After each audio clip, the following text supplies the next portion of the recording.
Alright, looks like the runners are off. So the X1 intro stage is really straightforward. You don't get the dash boots at the beginning of the first X game, you have to get them in a later stage, so this intro stage and the first half of the next stage is characterized by a lot of mashing, or a lot of walking and a lot of mashing, which makes this not a very fun stage to speed run when you're doing attempts over and over, because it's pretty easy for your hands to get fatigued. There isn't much execution in this stage either. There's a lot of variance. Well, any of the variants that you do experience will pretty much be based on RNG. Particularly later in the stage. These bees here that we're coming up on have a bit of variance to them. They have 32 HP, so we're going to need to be mashing them down. And they have, I think, 2 patterns total. One, they have a pacifist pattern and a pattern where they'll move forward and attack you. Yeah, they can Gatling gun, fire missiles, or send out the little walker dudes. Coming up at the end of the stage here, since you don't have dash, if you have enough HP, you'll see Colonel Fatso doing this strat. I think 2-Stop's going to do it as well. Nergzam and Walrus don't have enough HP for it, but you can actually walk along the cars if you damage boost through them. And it gives you the distance, however much distance, like, of the car minus what's behind you once you get on it. In the Vile fight, this is a scripted encounter. You can't win, so you just have to try and lose as quickly as possible. Vile can kind of troll you and jump far away from you or not shoot you, or his ship can be not centered when you want it to be before the fight. Yeah, this is a really annoying part of the intro, because you have to be under 4 HP for Vile to grab you and end the fight. So if you're getting like big health drops or anything like that in the stage, you're just basically losing time. Yeah, generally there's about like from 90% of the time, like best to worst case RNG in the intro stage is about 5 seconds, which can be pretty killer in a game that's as optimized as Mega Man X. So the first stage in the any percent route is Chill Penguin. Pretty much the only reason for this is because the dash boots are in a stage. Before they get the dash boots, though, there's a minor optimization that they can do with movement. The way pre-dash movement works in this game is that when you're walking down a slope, depending on its gradient, you move faster, and when you jump out of that fast movement speed, not only is your initial jumping speed upward higher, but you carry that horizontal speed all the way through your jump. So you might see some of the runners turn back around as they're walking up a slope, jump, and then quickly turn around again, so they move forward with that increased speed. And it's only a minor frame saver, but if you do it on all of the slopes and do it well, it can add up. Yeah, so here you'll see the runners picking up the dash upgrade. This is any percent. This will be the only upgrade they'll get, most likely. Everything else just wastes time and is not necessary to beat the game. Yeah, and right after getting the dash boots here, there's a couple of pretty precise tricks. There's a double shot that they want to get on the flamingo and that pink flying guy in that cave. Looks like some of the runners got it, some of them didn't. It's 2-frame window usually, and coming up at the end of the stage, the snowballer section's actually pretty difficult to get all the way through without slowing down. A lot of really precise shots.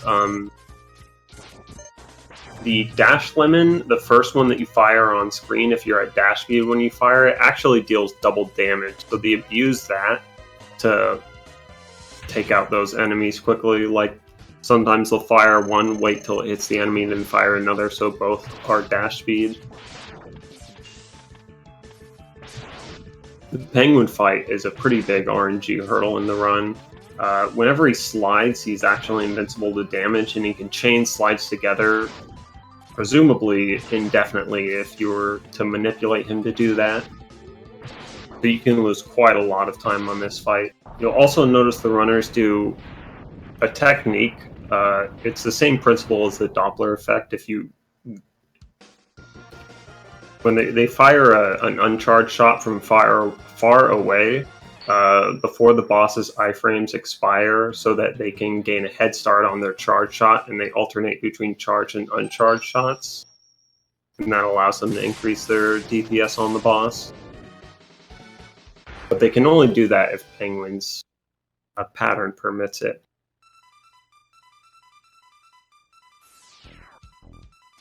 Yeah, so we're coming up on Boomer Kuwanger here, which is the second stage in the route. This stage is really technical and really difficult. There's a lot of really precise movement here and a lot of things to run into and take damage on. Yeah, for the most part, I would say, generally speaking, vertical movement is usually the hardest movement in the X games. Like this stage in this game, and like Flame Stag stage in X2. You can lose a lot of time if you make mistakes, because you'll be falling back down, and some of the stuff is really precise that you have to do. Looks like 2Stop's not going for his patented RTA elevators here. You can actually skip this elevator. There's a camera lock that doesn't lift until the elevator's at the top, but if you trigger the checkpoint and then kill yourself, you can get past it. With a TAS, it saves some time, but with RTA, it's probably slower, but it's always worth it for the swag, of course. Of course. Yeah, you have 7 pixels to kick off the wall away from it in this game, and you can kick off the spikes if you're far enough away without actually dying to them. So the climb is based off of doing really precise 7 pixel kicks. Yeah, exactly. Looks like some of the runners are a little low on health going into the Kuwanger fight. You can actually infinite him for... Well, it's not really an infinite, but you can loop his AI for at least half of the fight, depending on what he decides to do after, where he keeps trying to grab you and you jump to dodge it. And then as soon as he stops doing that, you go to the center of the room, and then he won't teleport on top of you.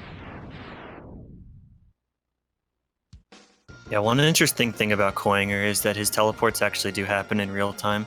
So if he takes longer to show up, then you know he's going to teleport further across the room, which makes it a little bit easier to predict where he's going to go.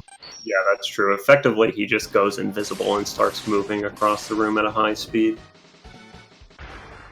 So from here on out, the any percent route is essentially weakness order based on boss weaknesses. The only difference is that Mandrill's weakness in this route is effectively Storm Tornado because of his mini-bosses. Not weak to that, but you pretty much need it to handle him in any percent RTA.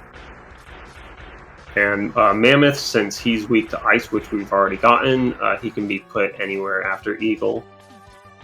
Or, sorry,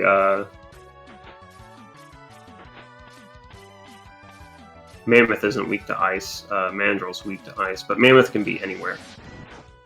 Yeah, I think most people are going to do Mammoth last because that saves a menu, something like that.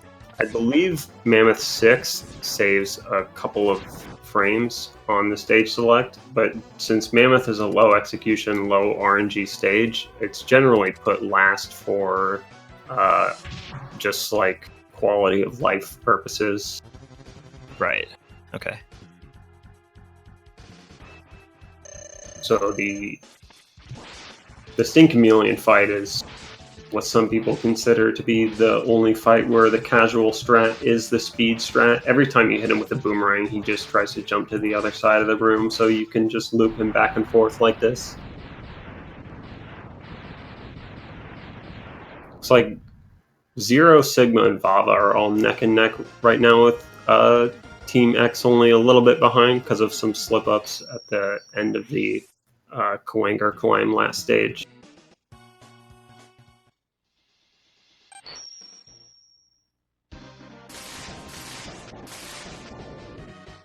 So Eagle's next, his weakness being Sting Chameleon's weapon, which is actually called Chameleon Sting. There isn't really too much fancy stuff in this stage, there are two difficult kicks that you can do where you go underneath a platform. You saw Colonel Fatso do it just there, and then kick off the other side. It's really risky. It's pretty difficult to do. And there's one later in the stage that's even more risky, which I hope we don't see any runners go for it. All right, Colonel's going for it, and he unfortunately misses it. Zam got it there. That's right before the checkpoint, I think, so he has to go all the way back to the beginning of the stage. Sometimes you gotta go hard. Yeah. There is one really cool thing in this stage with shotgun ice on these big blue guys. What you'll see Fatso doing here is he's shooting the shotgun ice at a very precise time so that it hits the blue guy right as he comes on screen, and the shotgun reflected parts will spawn inside of the enemy and hit him multiple times and take him out pretty much instantaneously. Yeah, those blue guys have a lot of HP, so you can do that as they're spawning, so the big chunk gets in the back of their hitbox, and then the shrapnel sprays into their hitbox, and then you can do it a second time when you're dashing right in front of them because your gun's hitbox is far away from your body's hitbox, so you can get it in the back of their hitbox and kill them. So both of those shots will take out one of those blue guys.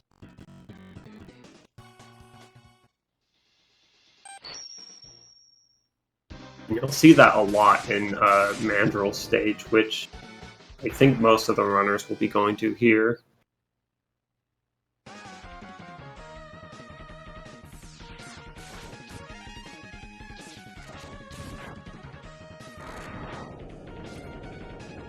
The Storm Tornado, for instances where you don't have time to shoot them twice with shotgun ice, the Storm Tornado deals damage per frame, so it'll just shred anything that you put it on, but it doesn't move very fast, so you can generally only use it in melee range. So the mini-boss here, Thunder Slimer, this is the guy who I said was kind of weak to Storm Tornado, and that's just because you can put it in his hitbox while he's in the ceiling and it'll stay there. When he's on the ground, though, you want to hit him with either Chameleon, Sting, or Boomerang Cutter, which deal 3 times as much damage if you time it correctly.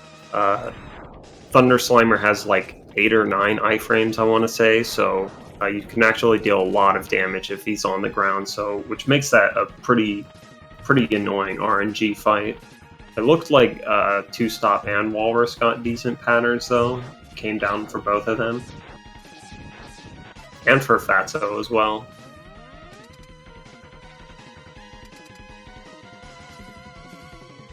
So the Spark Mandrill fight is a pretty easy fight. You freeze him every other attack. You'll notice that Walrus here is starting with a charge shot. Zam's doing the same. That's just so that it alternates when he's frozen and when he's thawing with each attack. So the very last attack he'll be frozen for. That way you can easily position yourself in the center of the screen. Something we forgot to mention is that in this game, X only warps out after the boss is defeated after walking to the center of the screen, so you want to end the fight in the center of the screen so you can get rid of that walking time, and that's what starting with a charge shot makes easier in the Mandrill fight. Yeah, that's one of the things that was kept over from the classic Mega Man and the NES games. It will not stay around, though. This is the final game where that's the case. And it's pretty awkward in this game, because in those games you had time to move after defeating the boss. In this game, it forces you to stay still, so you really need to make sure you're in the center of the screen.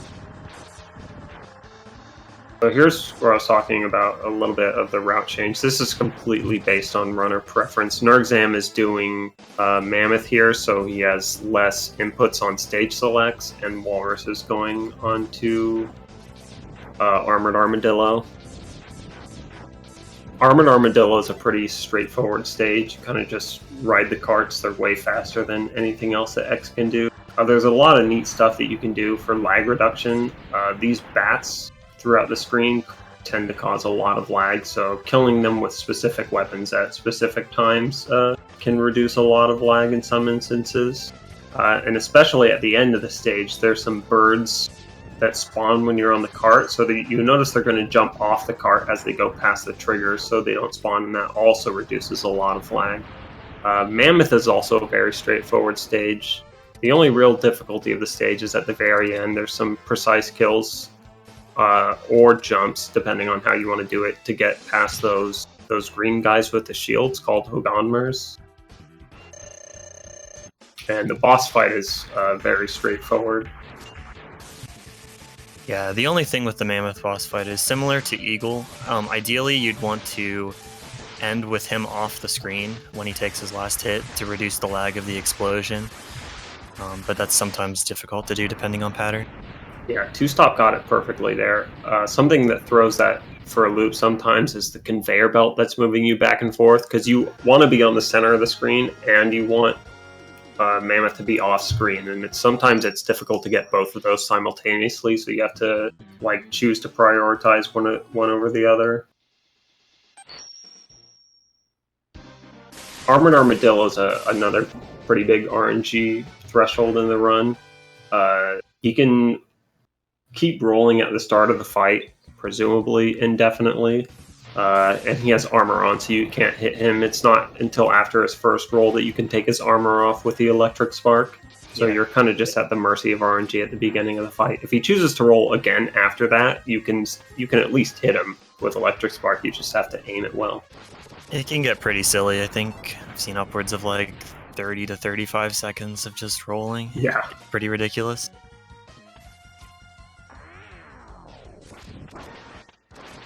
So here in Octopus's stage, you'll notice Walrus making quick work of these subs. Those, like the mini-boss in Mandrill stage, also have short iframes, so you really gotta be good about timing your shots perfectly. Because you don't want to run out of ammo.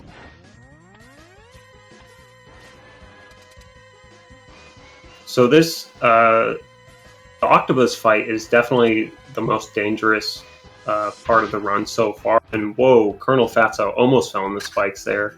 That can get pretty tricky when that guy starts sucking you in and pushing you out in different directions over those spikes while you're trying to do quick DPS on him. If Octopus does his Whirlpool move, the quickest way to deal with that is to let him grab you and then shake your way out of it by mashing buttons and D-pad inputs. But if you do it, this is something that humans have absolutely no control over, but if you do it on such a way that causes the timer to hit exactly 0 on a frame that you're doing an input, the timer for his grab, it'll actually underflow back to 65,000. It's a 2-byte value for that address. So, and then you'll just get infinite grabbed. It's something that's not entirely too uncommon. So I wouldn't be surprised if the runners completely opt out of letting themselves get grabbed by him altogether. Yeah, Fatso cut his tentacles with Boomerang, so that removes his Whirlpool attack from the equation. Oh yeah, that's something I didn't know you could do until I started speedrunning this game. It doesn't do as much damage as Rolling Shield, it only does 1, but it cuts RNG out of the fight significantly.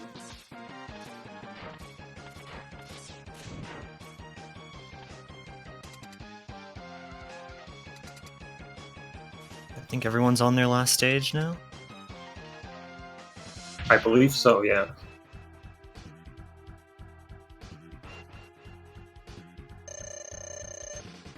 So after this, we'll be able to see which team is in the lead, which looks like it's going to be Walrus Prime.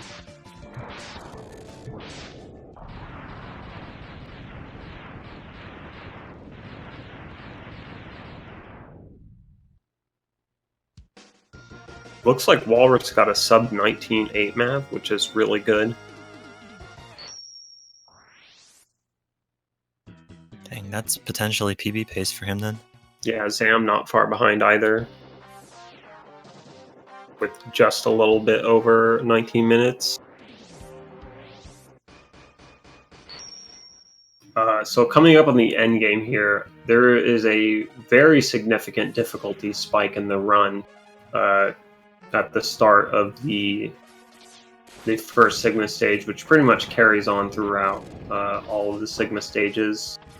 This part at the beginning here, these floating platforms that you have to climb are pretty difficult to get up while making the fastest cycle, and it's very risky. There's also a glitch that prevents you from dashing on them unless you're like moving forward for some number of frames beforehand. There's also another vile fight coming up, which, just like the intro stage, is a scripted encounter where you have to lose it. So that's why you saw Walrus taking damage intentionally there, so that he could make the vile fight shorter, since he unfortunately got a health upgrade. That's one of the places in the run where you really don't want to get a health upgrade. Also, they're skipping part of the cutscene there by not landing on that ground before that first boss door. That's where the trigger is, so they just wall jump around it and are able to dodge the cutscene and make it stack with some other cutscenes.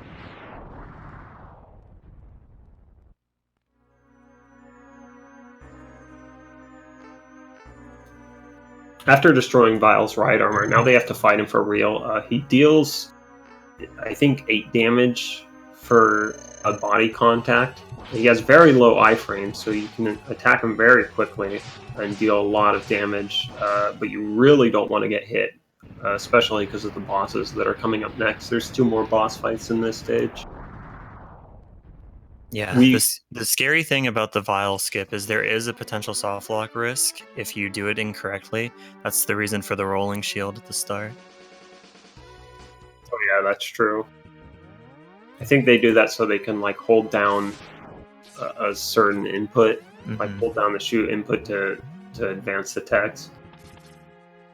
Something we might see here on Walrus's stream, I wouldn't count on it.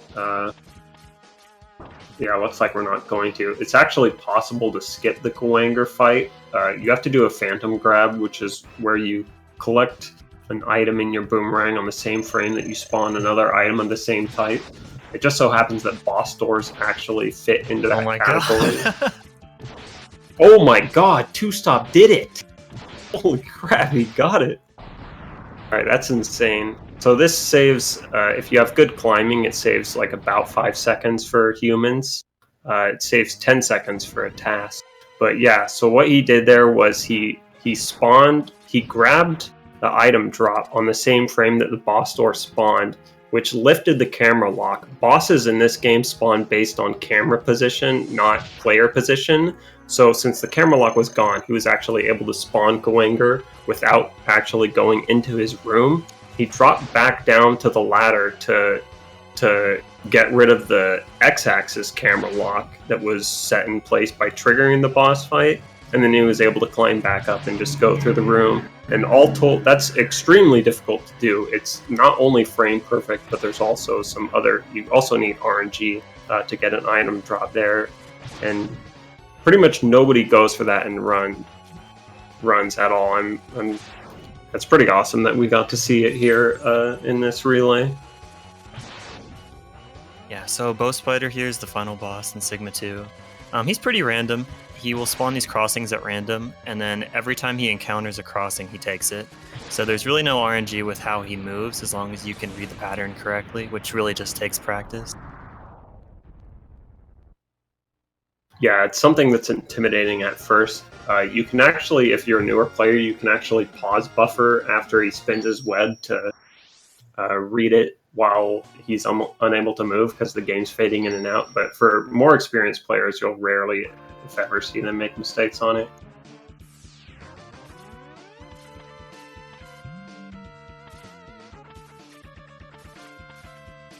I'm having a little bit of trouble with those moving platforms. It's really easy to die there if you're caught off guard, so that was a pretty good decision for him to go backwards and just wait it out a little bit. Sigma 2 stage, this stage has like the 2 biggest RNG bosses in the game back to back, the 2 birds, Penguin and Eagle. Penguin can do his slides, which make him invincible, and Eagle can go off screen and die, I think, up to 6 times if you're fighting him with Sea Sting.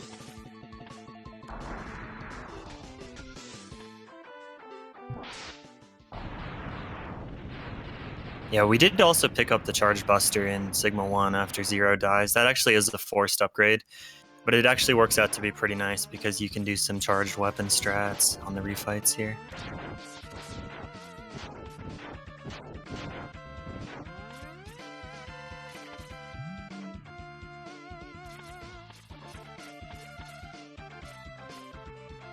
Oh, so these gap jumps that they're doing where they're jumping through the ladders without grabbing them, those are really precise. I forget if they're 1 frame, 2 frame, or can be either in X1.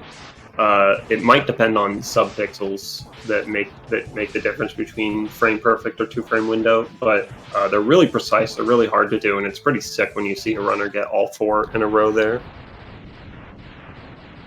Yeah, most of them rely on either a very precise 7-pixel kick or some sort of a double kick where they will kick off the wall twice to get the maximum distance away from the wall.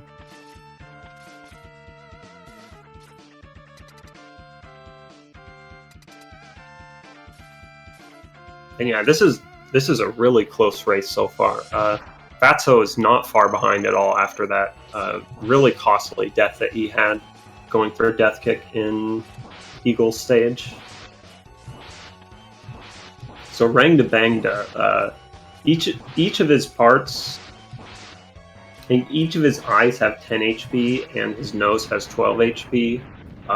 Depending on what color eye you get, tells you what it's going to do. The red eyes shoot 3 shots at you and sometimes move. The blue ones just move, and the green ones, I think, just shoot 1 shot at you and then close quickly.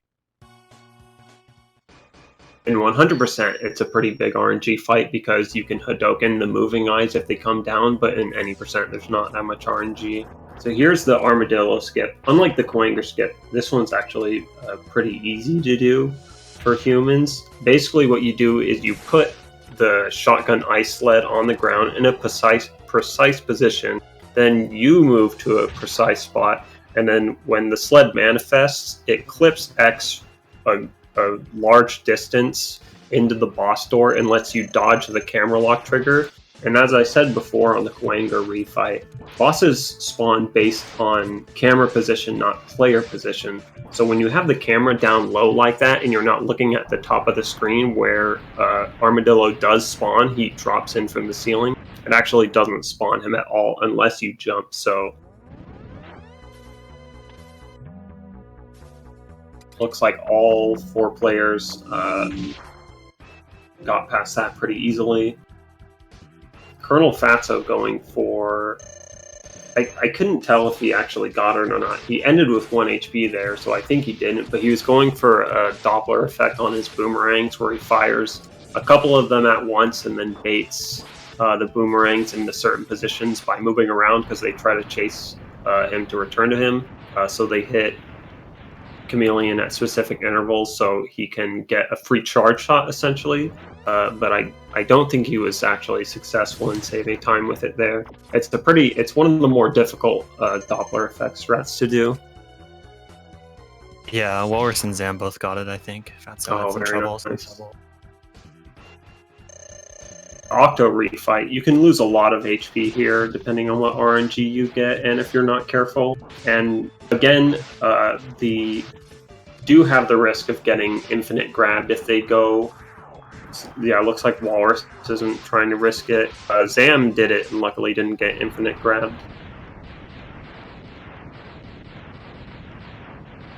Once again, all 4 players on the same fight at the same time in the same room.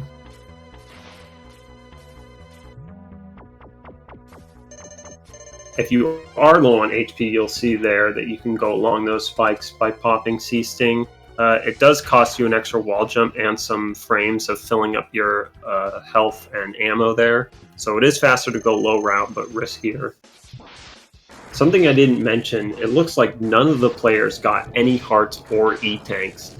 Usually in a marathon setting, you might see like 1 heart or 1 E-tank or something, but looks like all 4 of the runners here are going balls to the wall, which means that they will only be able to take like 1 or 2 hits in the final stage. And other than that, anything more than that would spell instant death.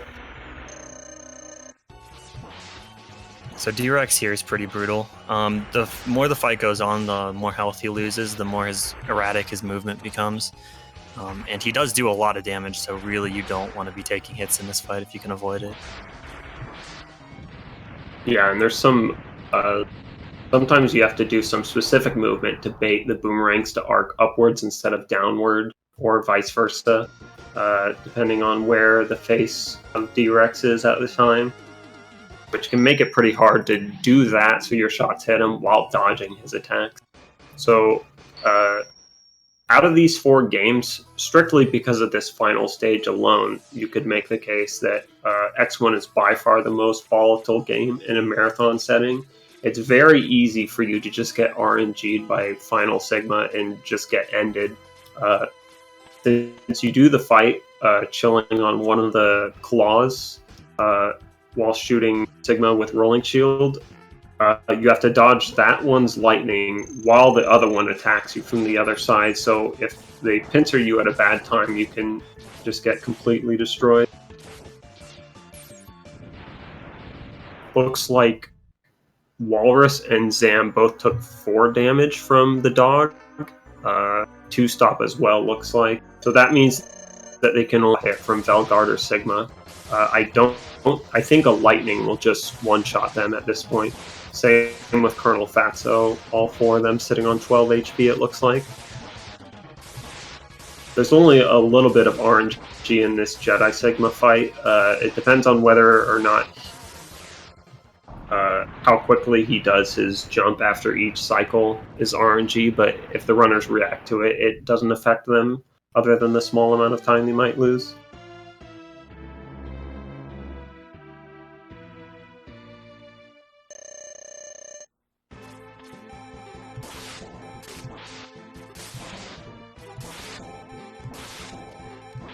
Patterns look pretty good for Zam and Walrus here. No Albert Claws.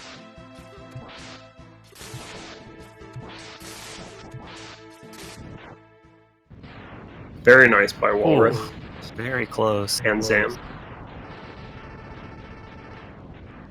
Looks like 31.54 and 56 respectively for the 2 of them. Those are 2 very good times. Fatso on death. Yeah. As I said, sometimes there's just nothing you can do. If you get specific patterns on Velguard or Sigma, he can just end you. I didn't see what time 2 stop got, but looks like he got a really low 32, I think.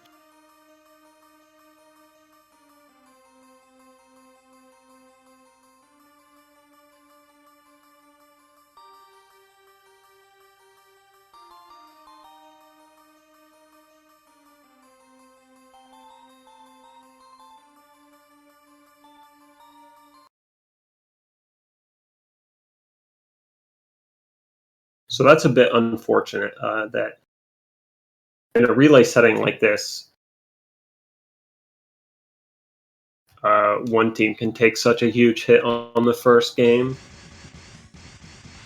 from RNG or small mistakes in the final boss fight. So looks like the other runners of Team Zero are going to have to pick up the slack here. There's definitely opportunity to catch up, though, in X2 and 3 especially. Yeah, absolutely. Looks like we're moving right along to X2 streams. So with Team Vava, we got Nero playing now, Tokyo playing for Sigma, and Tiki on Team X.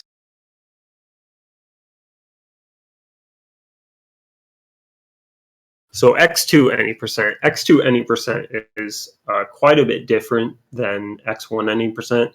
In X1, the fastest way to do it is to only collect the upgrades which are forced upon you, the Buster part and the Dash boots. In X2, there's a couple different, well, 2 main different amounts of item acquisition that you can do. For RTA purposes, though, it's generally faster 99% of the time to collect all of the upgrades and get the Shoryuken so you can one-shot the bosses. Very much unlike X1, none of the runners, obviously, were going for the Hadoken. in the X1 any percent portion of the relay, because there's a lot of revisits you have to do, but in X2 you don't have to do any of the revisit. Sure, there were 2 intended revisits to get 100% of the items in this game, those being gator and crab stage, but thanks to some... Looks like we're having a little bit of problems with the stream here. We lost the restream.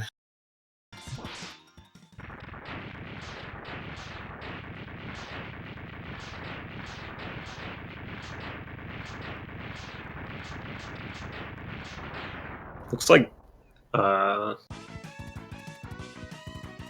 like everything's up and running okay again. Yeah, I'm back. Alright, so anyway, the runners are going to be collecting all of the upgrades to get the Shoryuken to one-shot bosses later on. The route for any percent, there's a couple of different routes that you can do while still being competitive in an any percent speed run. I'm pretty sure we're going to see all 4 of the runners go for a route that involves going wire sponge first, because it's Gator's weaknesses, or it's Gator's weakness, and Gator second because they get the Buster upgrade in this stage. The Buster upgrade saves a lot of time in this game. Actually, a lot more time than it does in X1. There's a lot more stuff that you can do to increase your DPS on bosses than what you could do with it in X1. The third stage after that they'll be going to is Stag, to get Speed Burner, which helps them get some upgrades, and then they kind of go a boss or mini boss weakness after that. So Gator stage, as you see 3 of the runners on, is one of the most difficult execution stages in the game.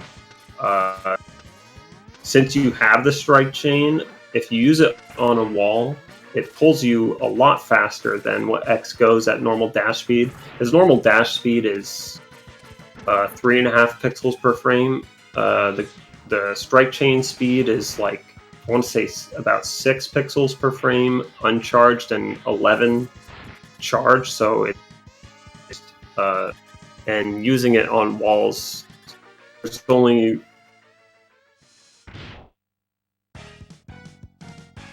Where you use it, you need to be able to use it like without clipping. Like, say you're doing it on a corner of a ceiling, you want to not hit the ceiling at all and lose your dash speed. So there's a lot of applications of it that are pretty precise. In the Gator fight here, if it is his weakness, it deals 5 damage charged and 3 damage uncharged, but after using it on him, it forces him to try and submerge under the water, and you have a 5-frame window to hit him again before he submerges, 5 frames after his immunity expires. So it looks like the 3 runners who have done the fight so far did so successfully, got the full combo on him. Yeah, there's definitely some weirdness to that, because he can choose to jump back at any point after you hit him if there's actually room behind him. So you sort of have to follow him back to the wall, especially because it's easier to combo him the closer you are, at least in my opinion. Yeah, I'm not sure if that's a glitch or if that's something that's intended, but it is something you have to look out for and make sure it doesn't catch you off guard.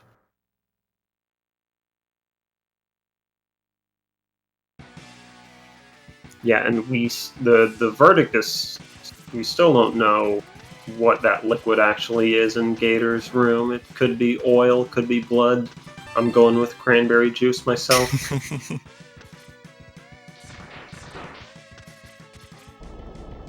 Yeah, so as Hetfield mentioned in Kuwanger, Stag Stage is really difficult, mostly because of the vertical movement. There's a lot of climbing in this stage, and a lot of opportunity to fall down and lose a lot of time.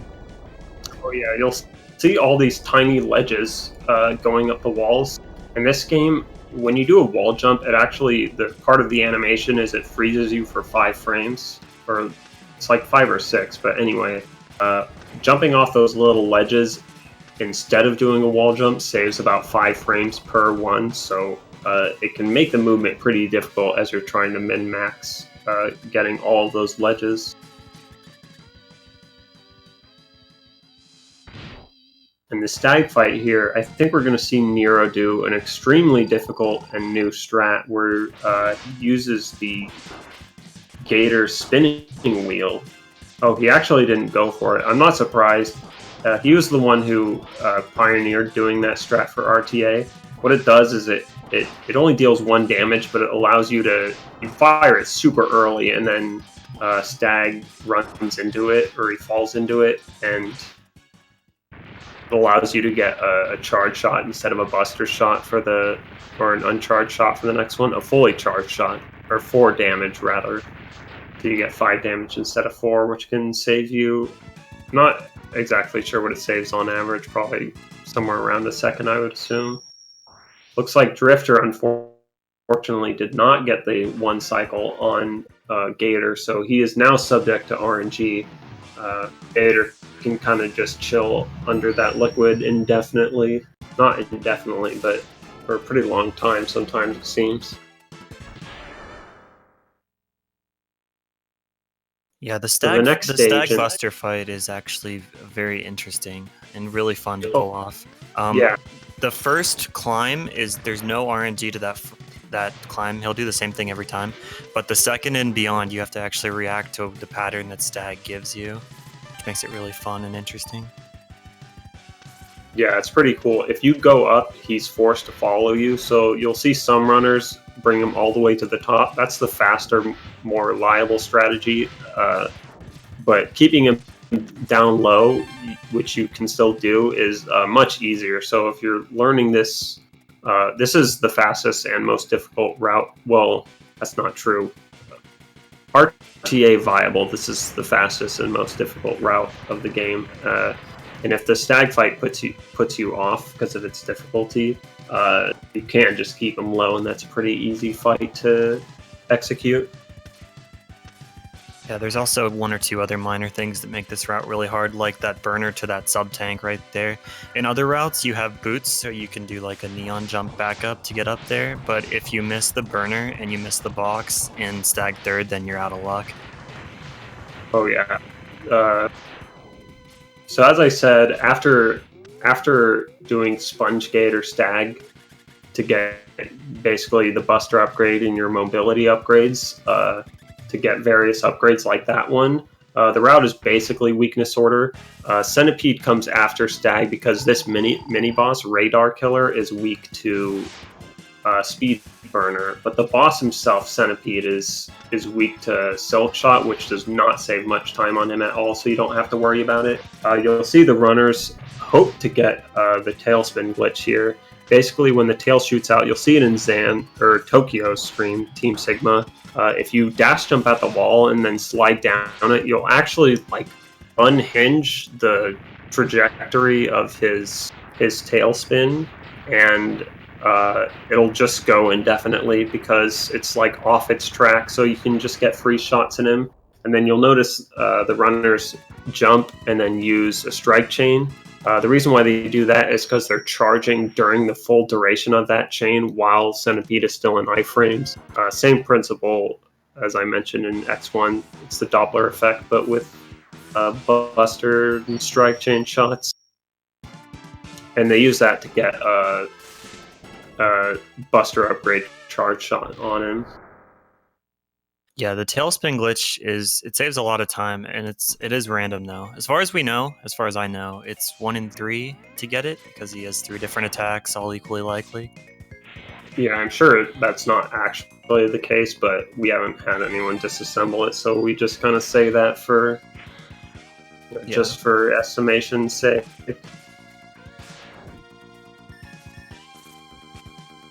So Snail stage here, this is a really cool stage. I like this stage a lot for speedrunning. There's a lot of different movement tech you can do, a lot of speed burners, a lot of strike chains. Here you use a correctly timed speed burner to skip that mini boss. If you go past that trigger either at a high speed, or if you create a bunch of sprites on screen as you go past it, the camera lock for that mini boss fight won't trigger for whatever reason. We're not really sure why. There's a bunch of different ways that you can skip it, like with like Silk Shot, Uncharged Speed Burner, or Sonic Slicer to do Sprite Overload, or using like the Mech Lunge or Charge Speed Burner for speed. The fastest way is Charge Speed Burner. Here on this boss fight, you're going to see them do, as they're going into that first boss door, they fire the neon shot, we call it the neon shot because it makes X glow like a purple neon color. They fire it into that first boss door just so that they can use a lemon shot at the start of the fight, which is buffered.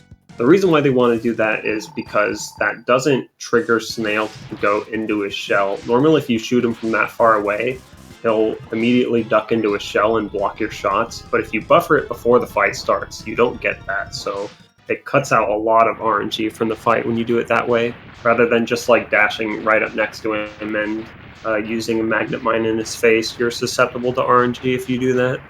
I didn't see what happened in Tokyo's fight, but it looks like something didn't go according to plan. I think he had some trouble swapping off of Strike Chain back to Buster at the start.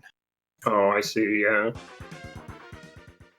Fortunately, the more upgrades you get in this game, the more weapon swaps you have to do. The helmet scanner kind of gets placed right in the middle of Strike Chain, Speed Burner, and Magnet Mine.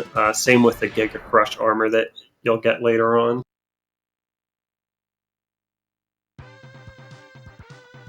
Fortunately, there's a pretty nice backup where you can just kind of hit Snail with mines while he's trying to jump back into his shell.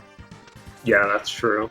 And that was like the old RTA strat before people found an RTA setup to do the charge magnet mine strat.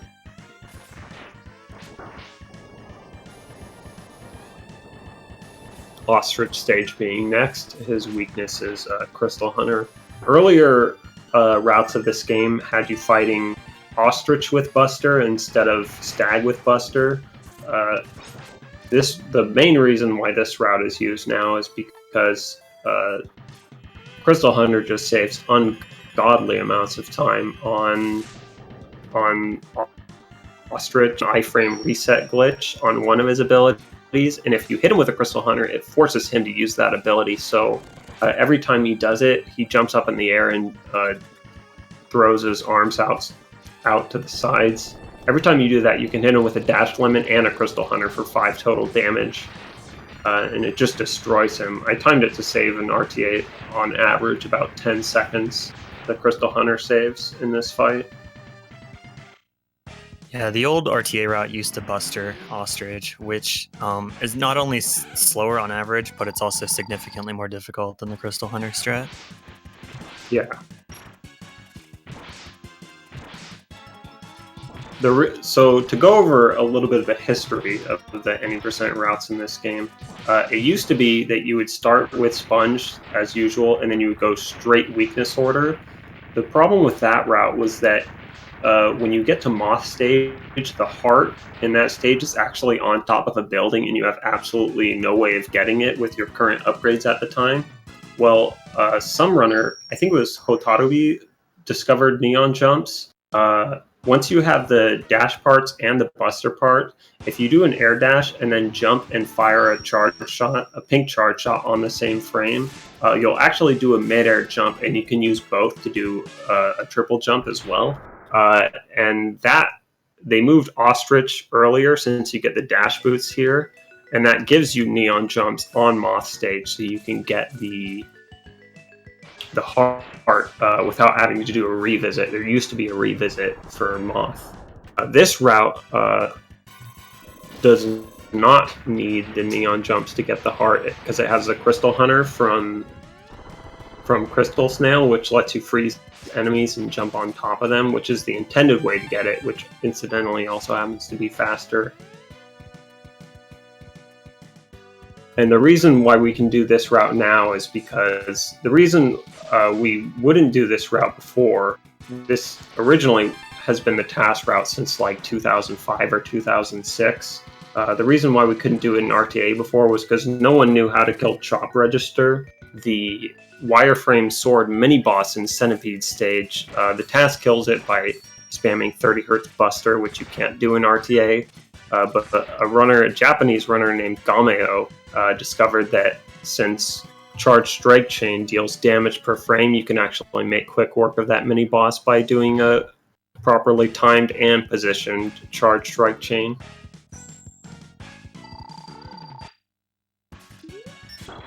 So looking on Nero's screen here, you're going to see him do a pretty neat strat where you'll notice Bubble Crab jumping into the air and taking 4 damage from seemingly nothing. The reason why that happens is because the core of the charge spinning wheel shot stays there until like all the pedals are completely off screen. So he's actually getting double hits with the charge spinning wheel, which allows him to remove a shot from the fight by using that twice, which is you need specific RNG to do it, and it's pretty difficult to do. And I just saw a strat on Drifter's stage on Drifter's screen that looked pretty interesting. I've never thought about doing that before, but he shot the charge spinning blade or the charge spinning wheel from far away to get to the dash boots. Oh.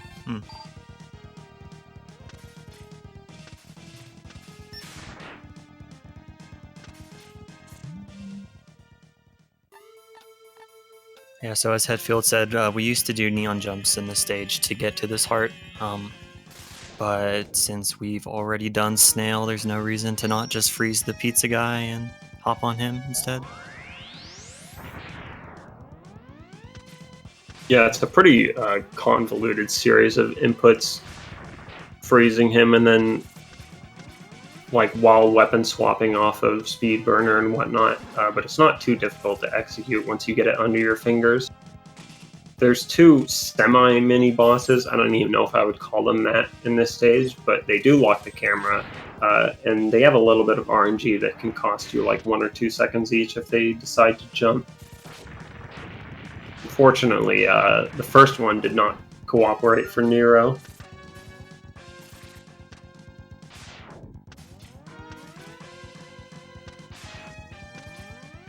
Nobody's getting lucky today. It's fairly rare. Like it's not really uncommon, but it's a lot more often that he does jump than doesn't jump. Yeah.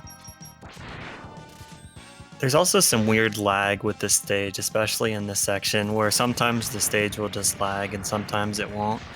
Some people have theorized that it has something to do with the junk that's being pulled up. Yeah.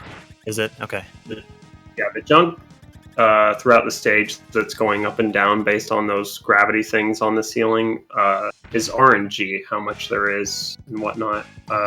You can mitigate the lag significantly if you kill the enemies that are in your way.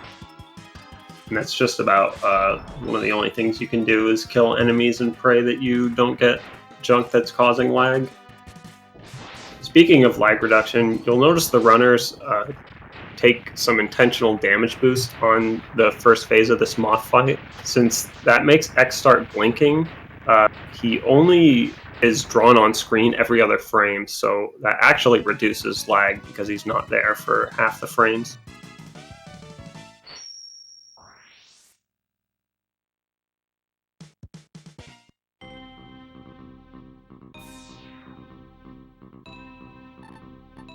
So Moth is the last Maverick for all these guys, so we'll be moving into the Counter Hunter stages coming up. So the Counter Hunter stages, Counter Hunter 1 especially, is where movement starts to get really neat. Since you have Speed Burner, Strike Chain, Crystal Hunter, Neon Jumps, Charge Strike Chain, you have a lot of different options for movement, and you might see runners do different strats.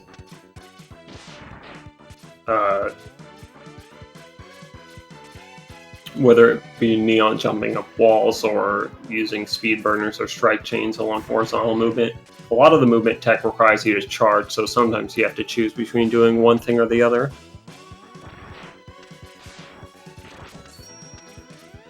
Tiki actually went for a reverse wall kick there, but looks like he messed up the inputs a little bit. if you fire a second charge shot, this is also something I saw Nero do in Gator stage, but if you fire the second charge shot and wall jump during the animation of it before the shot comes out, on a left wall, if you're facing to the left, it actually makes you wall jump off the air behind you, which is pretty neat because that sends you going in the opposite direction.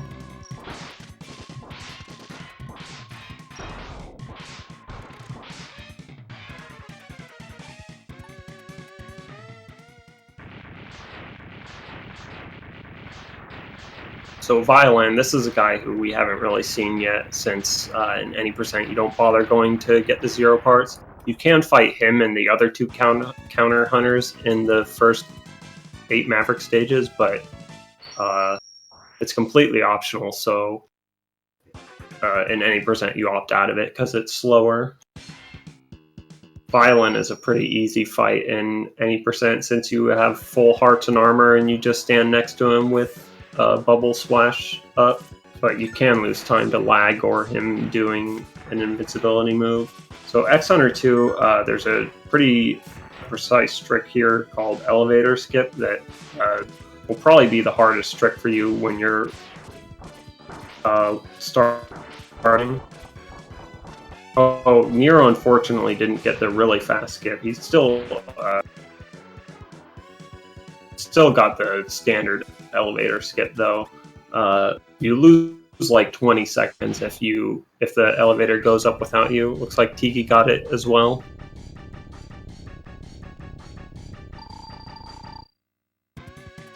The Circus fight here is, I think most would consider the most difficult fight in the category. To get double hits with the charged Sonic Slicer on him, you need to position them in a very precise spot, both along the X and Y axes. The Sonic Slicer kind of explodes and goes up and outward, so you want one of the slicers to hit him as it's going out, but not all of them, otherwise he'll just eat the entire thing. And then you want another one of them to come down and hit him on the way down. Looked like Nero got a perfect fight, which is really impressive. I think Tiki must have missed one double hit, but still got a single hit since he ended the fight with 5 HP. Looks like Tiki missed one of the doubles there as well. That only loses about 3 seconds. That's still a really good fight from both Tiki and Tokyo. Yeah, there's a very safe strat on Sergei's where you just stand where Tokyo's standing right now and just spam Sonic Slicer, but you require at least 3 or 4 more charges to beat him there, so the double hits do save a pretty decent amount of time. You'll see the runners now going the top. There's 2 routes in this stage. The Shoryuken, as we mentioned earlier, is the Easter egg upgrade in this game. After you have all of the upgrades, you can get it, and it one-shots the majority of the late-game bosses. This top route here is extremely dangerous. There's lots of spikes. Tiki, unfortunately, doesn't have full HP. You need full HP to make the capsule appear, so you had to menu an E-Tank. You can go the standard route through the stage, the low route, and then just neon jump to get up to the Shoryuken capsule, but that's like, I want to say, 1.5 seconds slower, so experienced runners like these guys are most of the time going to be going for the top route. Tokyo's taking bottom here. He'll be neon jumping up here.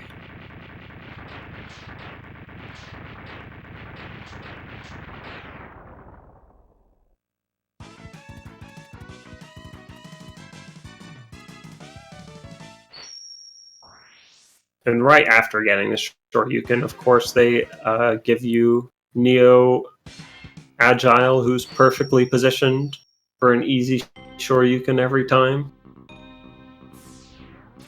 There's some slight danger in the fight.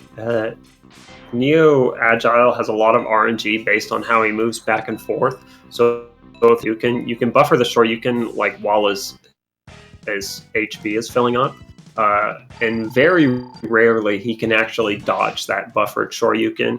And then if you go for it, he can end up going immune, so he blocks it, and then you fall in the spikes and die. That's only happened like a handful of times to speedrunners as far as I've heard of.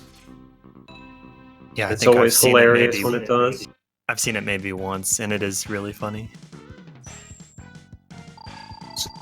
So the Shoryuken, unlike the Hadoken in X1, where it just deals 32 damage on first frame of contact, one-shotting the bosses, the Shoryuken deals damage every other frame, and on most bosses it deals 16 on the first hit, or 16 to a boss that isn't under iframes, and 8 every other frame when it does have iframes. There's a couple exceptions, like I think Flame Stag only takes like some smaller amount on the first frame. Neo Agile also takes like 1 damage. But other than that, it's mostly 16, 8, 8 to one-shot a boss.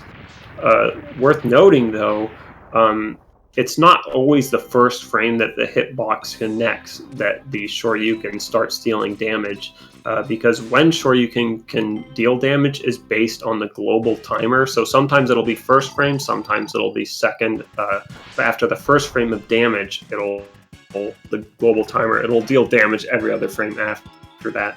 This is particularly important on the snail Shoryuken, which they'll probably be going for last, because not only do you, unless you set up your subpixels in a specific way, you're at the mercy of the global timer for whether or not you can one-shot snail. If you do get the proper subpixel setup, then you'll get the one-shot every time, but I believe it's a 2-frame window to get the subpixel set up to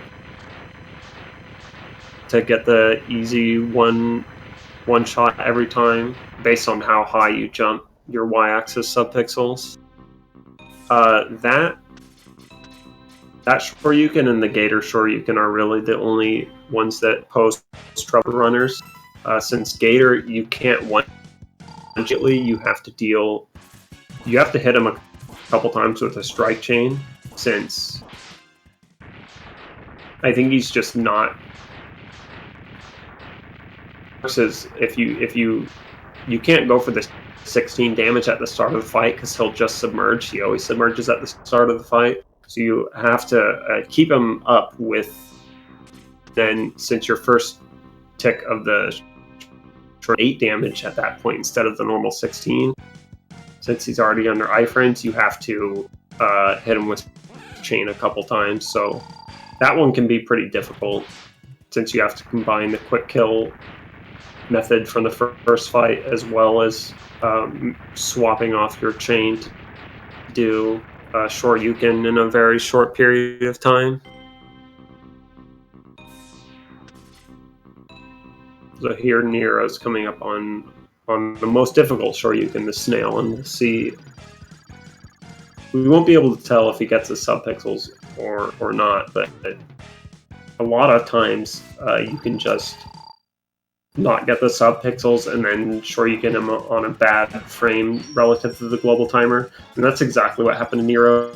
So this is why you'll see most runners do snail last, because now he doesn't have to worry about refilling his HP to get the Shoryuken back. You can only use the Shoryuken when you have full HP, so the stage ends now and he'll have full HP going to the next stage.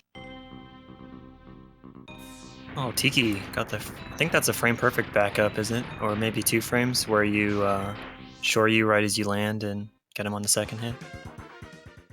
Yeah, I don't know what the frame window is, but I remember practicing it, and it's really hard to pull off.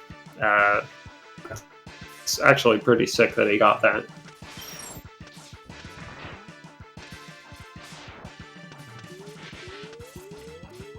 So the final stage here on Nero stream, this is, as you'll recognize, it is Centipede stage, but it has intro stage music. Now he has to fight the gauntlet of the 3 final boss fights. He did a Shoryuken there going into the room. What that does is it makes him unable to move during the point of the cutscene where X is supposed to walk back to the left side of the room, because he's in the middle of a Shoryuken. So he actually just is able to start the fight right there in front of Zero like that. which is pretty neat. And Zero's hitbox is too short to just one-shot him with a Shoryuken, so you have to hit him with 2 Shoryukens. You can't make the full 5 frames of contact that you would on any other boss.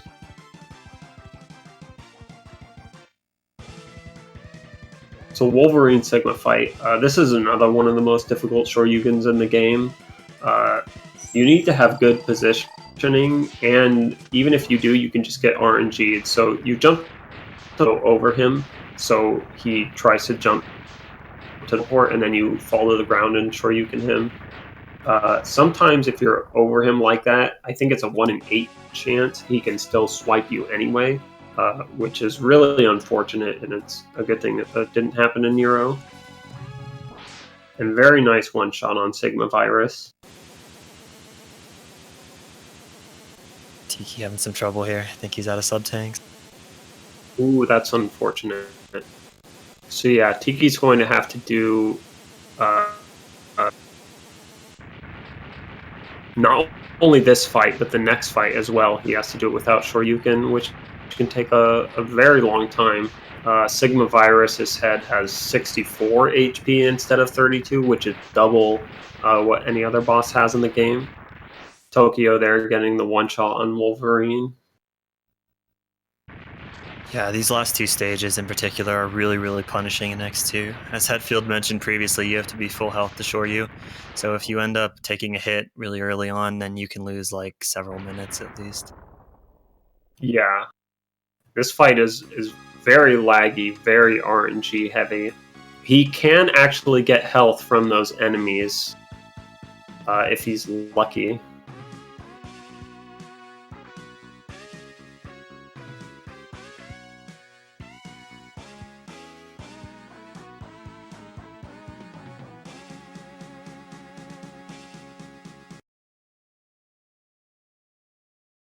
I didn't see what happened to Tiki. It may have been possible that he just got RNG'd and got swiped when he was in the correct position, but it is a pretty finicky fight to do execution-wise anyway. After one runner finishes their game, the other one starts immediately. We might not see the initial part of the game. I think we were able to see the X3 feeds, or the X2 feeds when they were like almost done with the intro stage. Yeah. I believe the runners are starting immediately as soon as their predecessors finish. Here comes Raul. Oh yeah, there we go. Okay.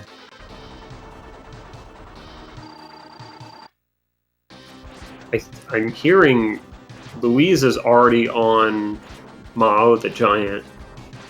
The boss of the intro stage. Oh, is this feed just not updated?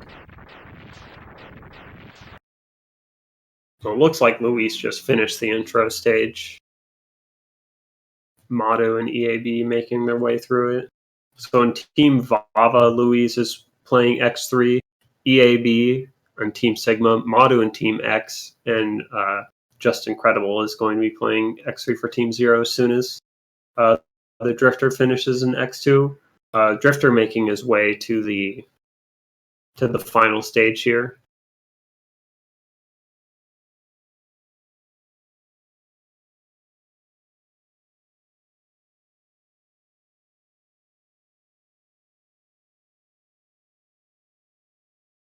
Yeah, so here in the intro stage, you'll see the players are forced to play as Zero. This is the first X game where you can actually choose to play as Zero at almost any point.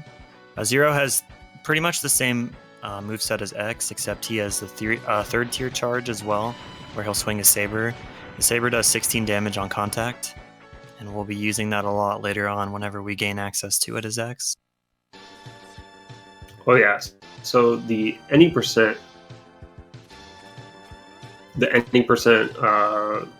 category in X3 is a little bit different than 1 and 2. In 1, we collected no upgrades except for the mandatory ones. In X2, we collected all of them. In X3, we kind of collect some of them. So we get the Z Saber from Zero because that's the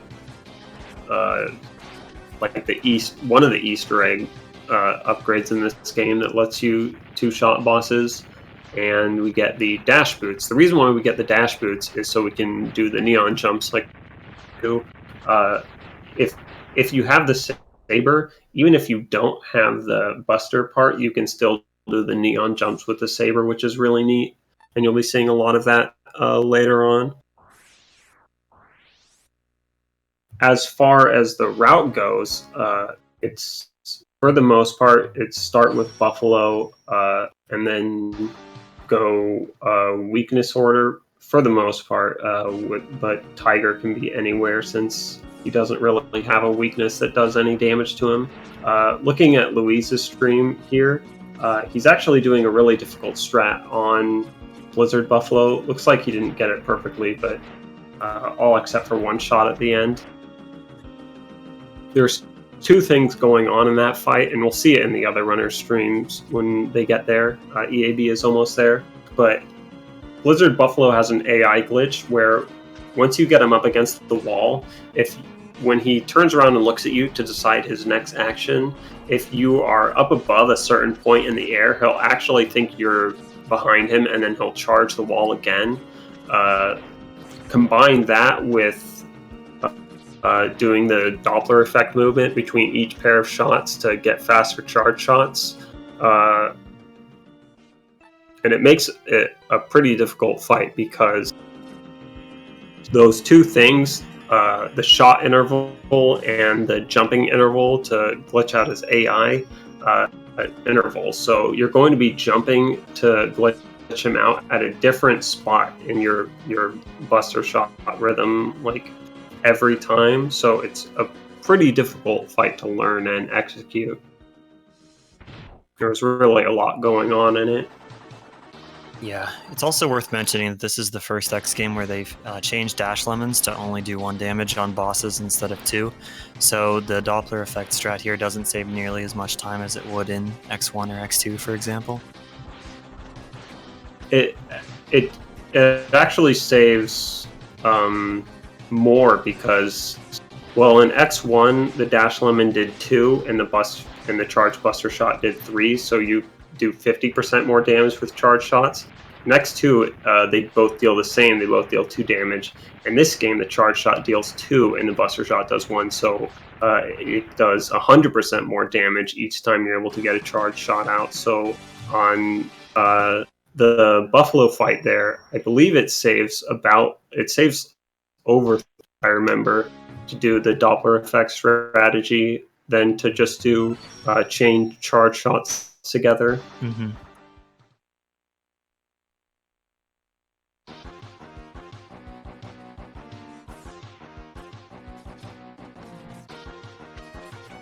A reoccurring theme that you're going to see in this run is iframe glitches on bosses. If you look at Louise's screen here, he's pretty much just going to absolutely melt Seahorse. Gets the 2 cycle nice and easy. The way that works is once you hit him with a frost shield when he's up in the air, once he hits the ground, there's going to be a period of time where he has no immunity and does not get iframes. If you hit him after that period, you give him the full iframes, so you need to mash as hard as you can during that period and stop mashing right before it runs out, and only by doing that are you able to get the 2 cycle like Louise got there. So you need a lot of speed and a lot of control to do it. It's really hard to do. I've never done it. The fastest I've ever gotten is a 3 cycle, so it's pretty amazing to see Louise do it so easily all the time. Yeah, there are some easier strats for him that you might see on the other runners.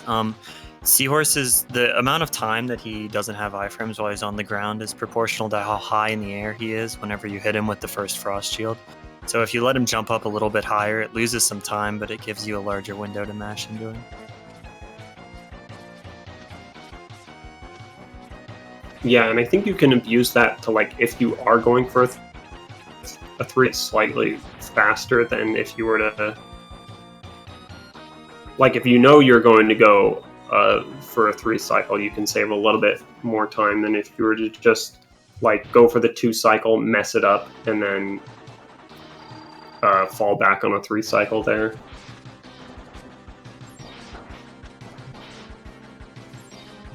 So Louise is into Tunnel Rhino here. Tunnel Rhino is one of the most difficult stages in the game just because a lot of things do a lot of contact damage in this game. So it's a long stage as well with a lot of enemies. So Louise wants to make sure that he's not bashing into too many things here. Looks like Louise's feet is a little bit messed up. We can't see the health bar on the right side of the screen. Yeah. But yeah, in X3 especially compared to X1 and X2, a lot of enemies deal insane amounts of contact damage. It's like you're always in X1 Sigma 4 stage. Like things just deal 8 damage for no reason. So you have to be really careful in any percent here where we don't get, usually don't get any hearts or E-tanks.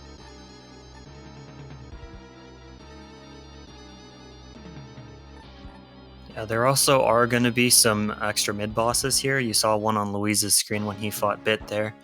Bit and Bite will randomly show up in various stages. Bit will show up in one of the 3rd, 4th, and 5th Maverick, and Bite will show up in one of the 6th, 7th, and 8th. And you do have to fight them, but you don't have to actually defeat them with their weakness. If you just defeat them with a buster instead of their actual weakness, they won't blow up, and it'll save about 15 or so seconds probably. So you'll see them all. Yeah. Whenever they show up, they'll be finish them off with a lemon instead of with ice. Yeah, if you kill both of them, you fight a different boss in the Doppler 1 stage. That boss, he doesn't have a cutscene beforehand, whereas if you fight the Bit and Bite combo, there is a longer cutscene there, but the net save is like, I think for a task in 100%, it was like 10 seconds faster to not kill Bit and Bite. So in any percent, it's going to save even more time because you don't have the Buster upgrade. So definitely much faster to swap to Buster to finish off the first Bit and Bite fights, so you don't get the explosions.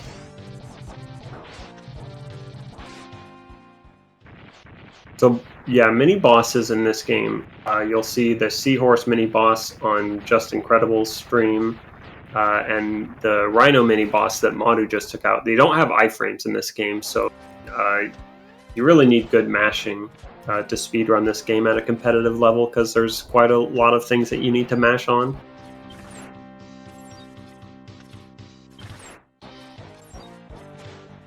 Louise moving on to Tiger stage here. Tiger can actually be almost anywhere in the any percent route.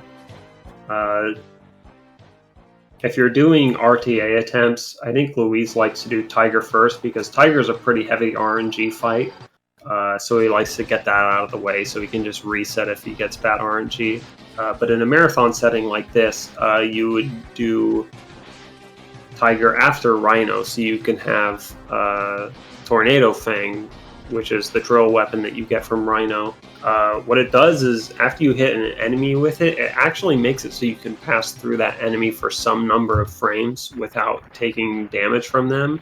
So if you hit them with it right before you get near them, you can actually pass through them, and you're going to see Louise use this to save some frames here. If you didn't do that, you would just like air dash over them or something, which wastes a little bit of time.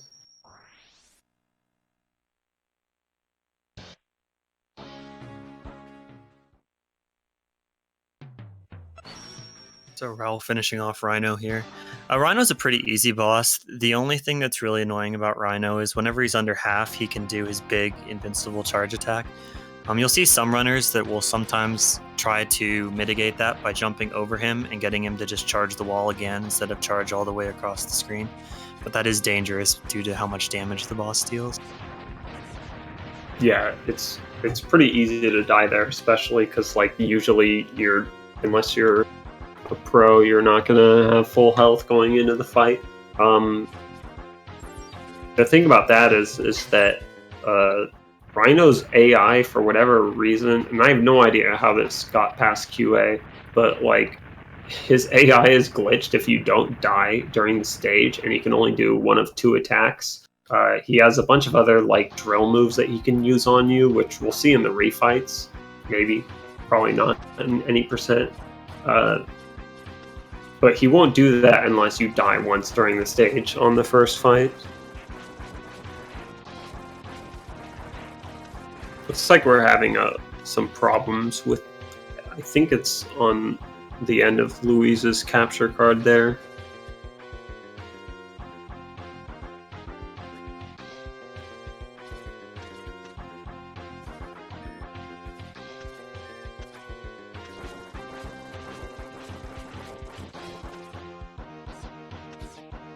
Yeah, so coming into Tiger here, the Tiger fight is actually pretty interesting. There's a couple of mechanics that they're going to be using here. One of the major ones is that every time Tiger chooses a new action to do, his iframes will reset. So while he's on the ground here, you'll be seeing them spam lemons at him to try to get double hits on him in between his patterns. He will also block charge shots while he's not doing anything.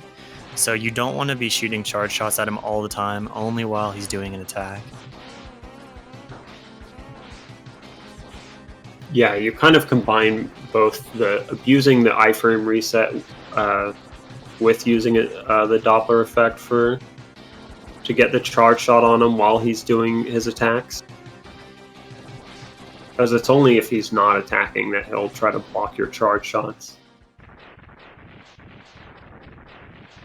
And Louise on Catfish's stage here. This is, in my opinion, the hardest Maverick stage for any percent. You'll notice that Louise there just killed those two enemies with Frost Shield. Frost Shield, if you kill ground enemies with it, actually guarantees health in this game, which is really nice.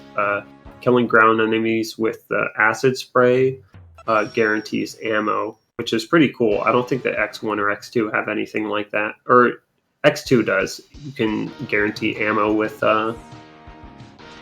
Crystal Hunter.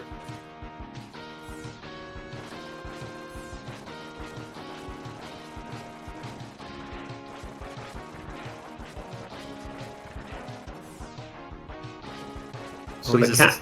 Oh, go ahead. Sorry, go ahead. I was going to say the same thing. Go ahead. Oh yeah, so the catfish fight. Catfish fight is kind of weird with how his AI works. Once he dips below 50% HP, the next time he's not doing anything currently is when he'll go jump to the center of the room to do his desperation attack. But if you hang on the left wall like you saw Louise doing, I actually don't know why he did his desperation attack there. I thought he was supposed to keep jumping at the wall. I think it's random, depending on if what attack he's going to do. Like if he wants to do Triad Thunder, he'll keep jumping against the wall. But if he wants to do the other attack, then he'll just do it. Yeah, that's right. Because he can only do, like, which attack he can do depends on how much room he has in front of him. So if you're up against the wall, he can't do Triad Thunder, so he'll keep jumping at you. And I think like it's not until he goes to try to do a real attack rather than just that jump that he'll go to the center of the room.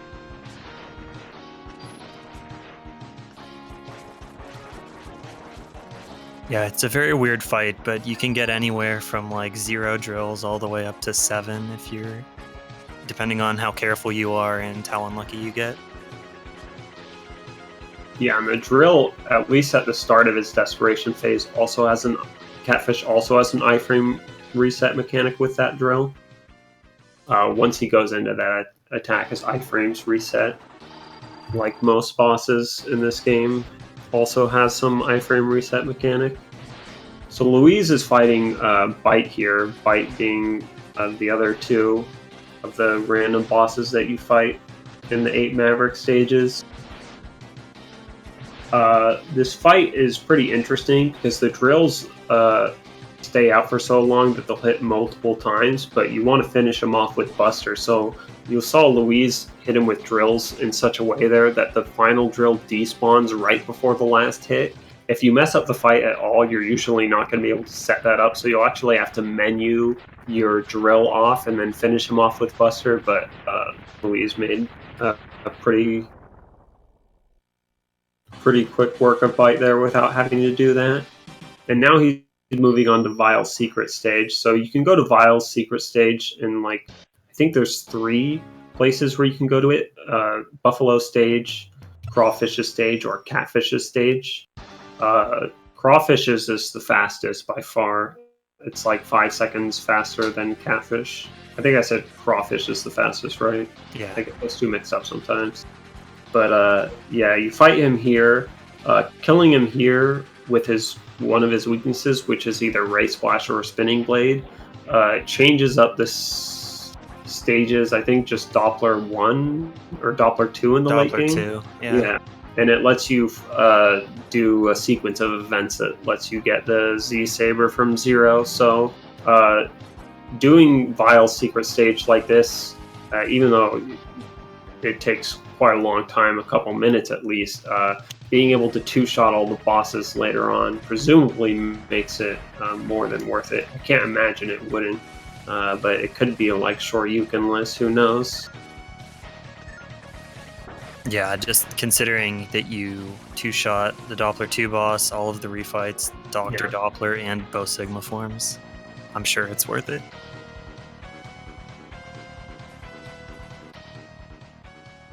It's kind of dangerous. So the same way how you want to not kill Bit and Bite with their weaknesses, you have to kill Vile with his weakness. We don't have Spinning Blade, we only have Ray Splasher, and since it deals more damage to him than anything else that we have at our disposal here, you have to make sure you're not only using it as much as possible to maximize DPS, but if you mess up any hits and waste ammo, you need to make sure the final hit is a Ray Splasher. Otherwise, you cannot get the Z Saber. The stage is different. You can't fight the boss that lets you get it. So it's really important that the runners don't make that kind of mistake. Yeah, either by taking a hit and canceling the Ray Splasher, or by air dashing and canceling it, you can very easily run yourself out of ammo and not be able to kill Vile. Yeah, one thing that's nice though is that this first Vile fight here, if you don't kill him here, there's a second one, but at any percent this Vile fight, there's no RNG whatsoever, so it's pretty unlikely that you'll see runners of this caliber mess that up and get screwed out of getting the Saber in an 80% run. So on the crawfish fight on Louise's screen, you're going to see him do a fight that's pretty similar to the seahorse fight, where you induce a period of no iframes, where you can just lay into him by mashing, and Louise is able to easily 2-cycle in there. You can't mash Triad Thunder since it has that long animation, so you just switch to Buster. Ooh, Justin's fighting Catfish here. He's having a pretty nice fight. This might be a 1 drill. Dude, that was sick. So what he did there was he baited him. Okay, that was amazing. A 1 drill fight. So he baited him up against the right wall for like a long enough time until he was able to finish him in 1 Triad Thunder attack. And so once he did that Triad of Thunder attack to the left, Justin moved to the left so he could get that one off. He was able to kill him without him getting off any desperation attacks, except for like at the very start of it, so he could abuse the iframe reset.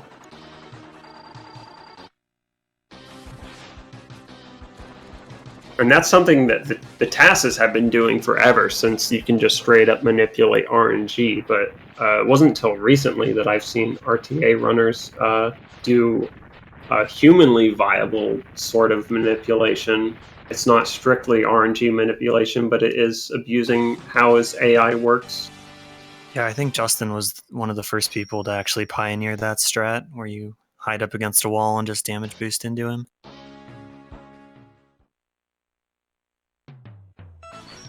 Yeah, and I think that Catfish only does 1 contact damage, right? Yeah, it's not very much. I don't remember exactly how much, but so if you know exactly what you're doing, you can take a lot of hits there to be able to pull that strat off.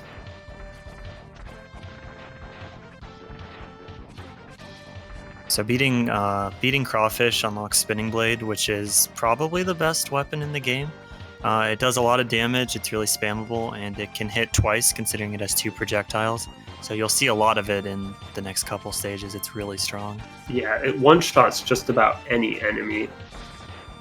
The only drawback is that if you miss either of the shots, you'll have the other one just chilling on screen, taking forever to fly off. So there's some enemies that you don't want to use it on, but like these big ones you see here on the elevator on Team X, it's really nice for killing those guys in one hit. Gravity Beetle stage is another one of the more difficult stages in the any percent category. There's a lot of cool optimizations where you'll see runners do the slope jumps like from X1 and Penguin stage to get a higher jump and then use an air dash to get over enemies or getting over a wall that they would normally have to wall jump off of. I just saw EAB doing some of that on his screen. And there's a lot of oddly positioned enemies that are kind of hard to get past without getting bonked by. So at the start of Hornet stage here, there's an elevator that you usually would have to wait for, but you can do very precise Iceless-esque double kick jumps to get past it, and Louise just absolutely nailed that. That's really, really hard. Oh yeah. If you don't want to do that, you can just use the dash boots, but it is a pretty nice frame saver to just do the like pseudo iceless jump there. Yeah, in general, updashing is a little bit slower since you have to sort of pause in midair before you start the updash animation. So if you can do double kick strats like that, then it's going to save time over just doing an updash. And that is a strat that you actually have to do in low percent. So generally, if you see runners who run this game do both low percent and any percent, they'll go for the low percent strat and the any percent in their any percent runs just because it's faster.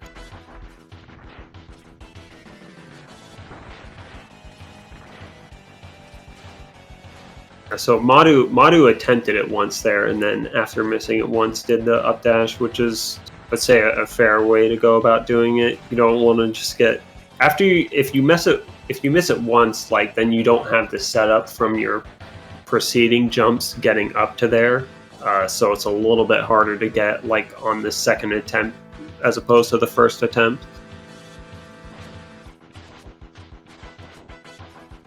And so the Blast Hornet fight, his weakness is actually Gravity Well, or Black Hole, I forget what it's called in this version. But Spinning Blade deals 2 damage to him, which is way more DPS than what you would get out of Gravity Well. That's like the only boss that takes as much as 2 damage from a non-weakness weapon in this game.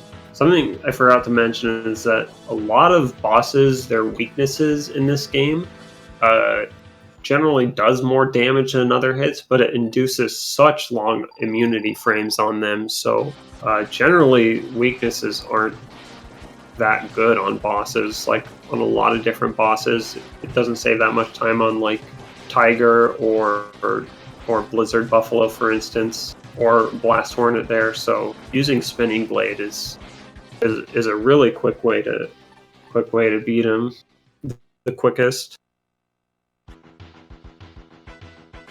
So Louise is done with 8 Mavs. He's going to be heading into Doppler Fortress. Madu and Raul are pretty close behind him as well. Going to be finishing up Hornet here. Yeah, and so Team Zero's a little bit behind here, but as I mentioned before, X4 Ariel is a pretty top-heavy game as far as like Ariel being pretty far ahead of the pack, so they're definitely going to be gaining a lot of ground on the other 3 teams once X4 starts.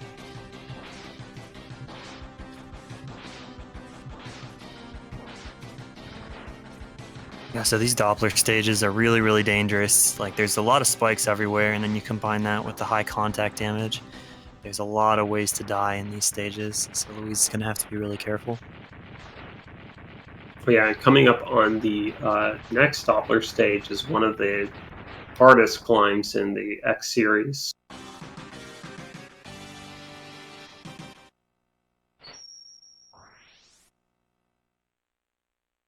Which is kind of, the Doppler 2 climb is kind of like one of the hallmarks of this speed run as far as difficult tricks go. One of the most visually appealing to watch someone do correctly, and one of the harder parts to execute of the run. So here, at the end of the Doppler 1 stage, since we didn't kill Bit or Bite, they combine into Ultima Weapon for whatever reason. If you get hit once here, you die. Louise is at half health here, so I think just one slash would kill him. And even if you're at full health, one grab from those hands will kill you. So pretty easy spot to die. Yeah, the grab is like a 3-hit combo, and I think all of them do 8, so I think it's 24 total damage, and we only have 16, so not nearly enough to survive. Looking on EAB's screen and soon to be on Madu's, this mini boss here, there's kind of an awkward way you have to fight him in any percent, because you want to kill him quickly, but you also want to be over on the far right side of the screen when he dies, so you kind of have to find like a delicate balance between those two things. So there, Madu did the strat where he shot the frost shield from far away, so it would have like a delayed impact on the guy. But was able to get over to the right side. Otherwise, you have to walk over to Zero slowly. So Louise is in Doppler 2 here. Because he did kill Vile, there is water in this stage, otherwise there would not be. He's going to switch to Zero here, and this is the only boss door in the entire game you can take Zero through. After he defeats this Mosquitus, it'll dive bomb Zero, and Zero will return for repairs to the lab and give X a Z-Saber. Never to be seen again.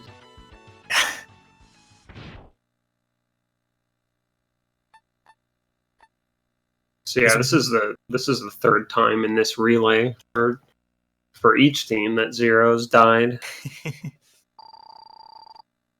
I guess it is the last, because you won't be dying in X4, hopefully. Hopefully.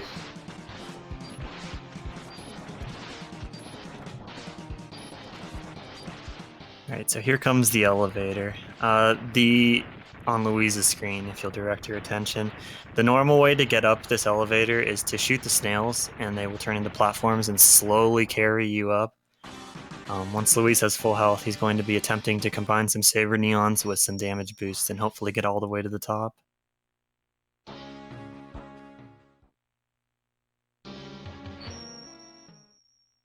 And pretty much a perfect elevator skip there. Yeah, very nice. Saw Louise do a little bit of farming at the bottom for some more HP, since you have to take so much damage during that climb.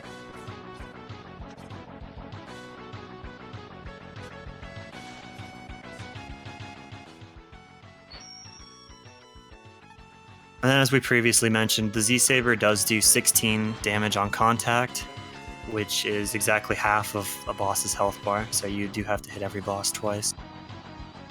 Yeah, and before you can use the Z-Saber, you have to fire a preliminary charge shot, and that charge shot has to be completely off-screen, out of the game's active memory, before you can fire the Saber. If it's not and you try to fire the Saber, you just lose your charge without anything coming out, which makes the refights kind of tricky. You saw on the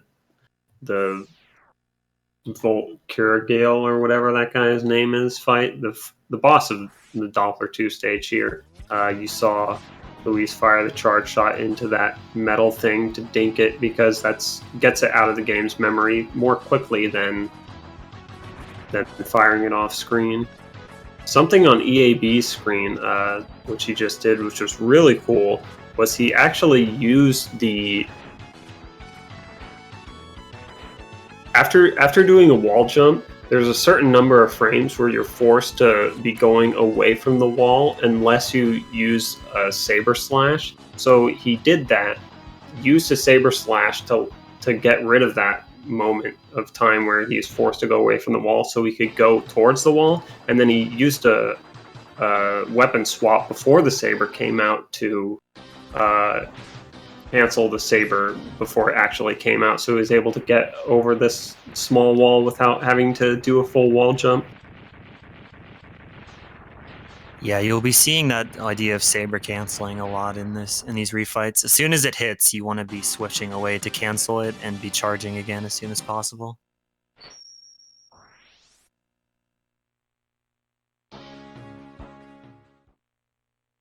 With seahorse and crawfish, you'll be seeing these guys abuse that same iframe vulnerability period with the Z saber.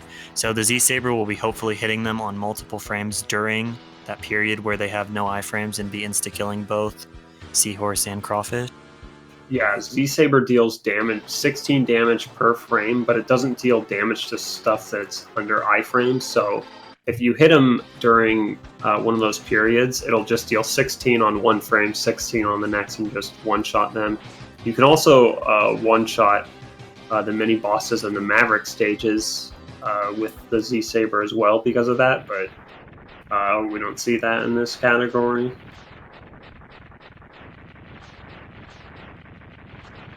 There's also an interesting thing with Tiger in the refight. Tiger considers the saber as a charge shot, so he will block it.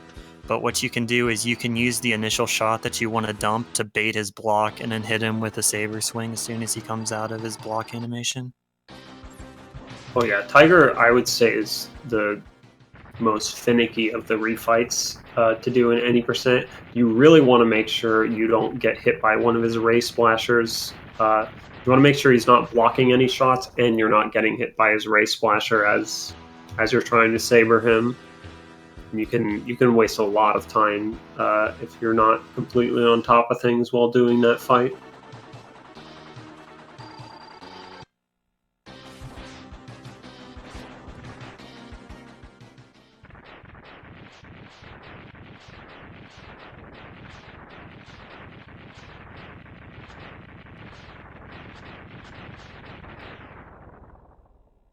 Ooh, there is some time loss here due to randomness, because a lot of these bosses do have attacks where they just go invincible for a period of time, like Beetle and Rhino.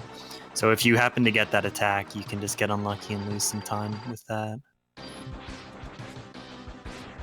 Can rhinos ever actually happen during an any percent fight? I don't think so. I think that's mostly... I see that in 100% if it happened. Yeah, I think rhinos is like desperation only, so he has to be below 50%. So as long as you hit him with the saber, like without hitting him with a charge shot, you just hit him for 16 damage, he won't do it. With beetles, he can do at any point in the fight, right? It's not desperation only. Catfish is another case where that can happen if you accidentally dump the charge into Catfish instead of off the screen, and then you saber him, he'll be under half HP, so he'll immediately start doing his desperation attack. Oh yeah, and once he does that, he doesn't come out of it, so for a really long time. So you just have to waste a lot of time waiting for him to end it. If you take him out early with drill, he'll just do it again, so it's a pretty significant time loss if that happens to you on Catfish. So Louise is into Doppler here. Dr. Doppler has a thing where he will put up a force field every time you do your first attack in the fight. So Louise is going to dump the charge during the fight to actually bait his force field and then hit him as soon as he comes out of it. Yeah, and the second one doesn't matter at all because you take him to 0 HP and he doesn't have any time to regen it back. Yeah, there is a really scary strat you might see from a couple of these guys where instead of dumping the charge off the left and then hitting him for the second one, they'll actually charge into him during the iframes and dump the charge off the right and then swing immediately. Although failing that is death, and that wastes a lot of time. So please take it. Yeah, the fastest strat on Dr. Doppler is extremely risky.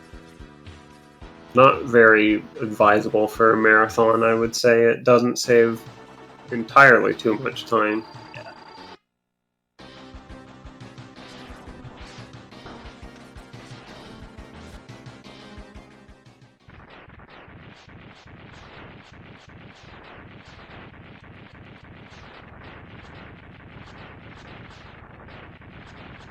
But yeah, and Go ahead. a cool trick you can do on the final stage here is doing a neon jump with a saber through the ladder without grabbing it. I don't think Louise got it. We'll see if the other runners do. Some minor optimization that's pretty swag.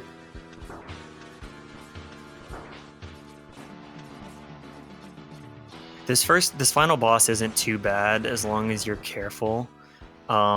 Sigma does do a lot of damage though, so you don't have a whole lot of room for error here. Yeah, I think it's like most things do 8 damage, so 2 hits and you're dead, kind of like X1. But if you do happen to get to the final fight with full HP, you can just do a damage boost for the final hit. So as you saw Louise do there, so you don't have to worry about your saber getting canceled by taking damage accidentally.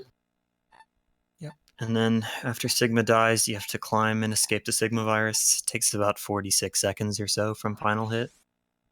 Louise is almost done here.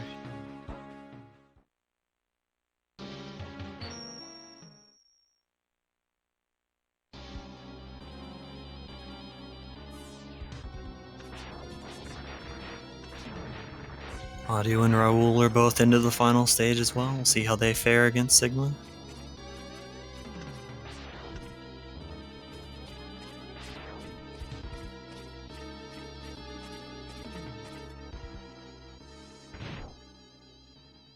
That's for Team Vava. That's it for X3. So moving on to Terra, running at 0 and X4.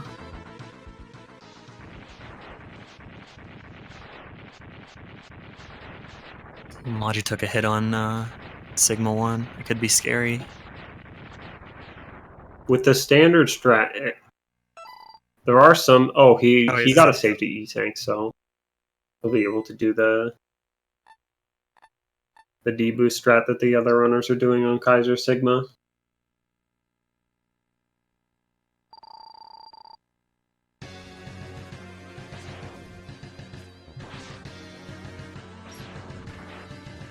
Alright, nice work from Madu. So him and EAB, all they have to do is get up past the Sigma virus climb, and they'll be moving on to X4. So X4 is the first PlayStation game in the X series. Movement changes a little bit. There's a ramp-up time on the dash in the PlayStation games, so you actually don't really want to use it that much at all in a speedrun. You mainly just want to dash jump around everywhere. And Zero, you can play as him for the full game now, and he doesn't use a buster like he does in X3. He just has saber techniques that he gets from bosses. He doesn't have to swap between weapons the way X does.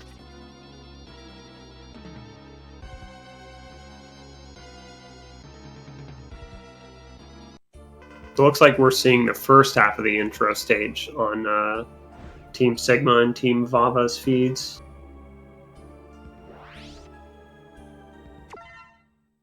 One really annoying thing about Zero and X4 is he's very, very laggy. Every air slash, I think, deals either 4 or 5 lag frames per hit.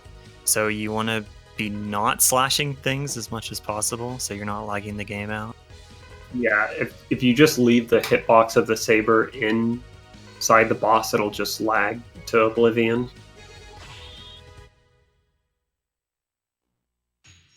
Yeah, that is only true of Zero, though. Mokijo is playing as X, and X is significantly less laggy, so you'll be seeing her be able to kill a lot more enemies, get through the game a lot quicker. Yeah, so Mokijo in X4, X's for a speedrun is pretty significantly slower than Zero. The biggest reason is because he has to fight an X or boss, but there's some other differences as well. But this relay is balanced around the PBs of the runners, so Mokijo's the fastest X runner in the world, so he's as far as the other Zero runners, besides Ariel, he's going to be key. As I said before, Ariel's pretty far ahead of the pack as far as Zero runners go in that game, so even though Team Zero is behind right now, it's pretty likely that he's going to be catching a lot of ground on the other teams once he starts playing that game. Yeah, so on both characters are going to be going to Magma Dragoon first.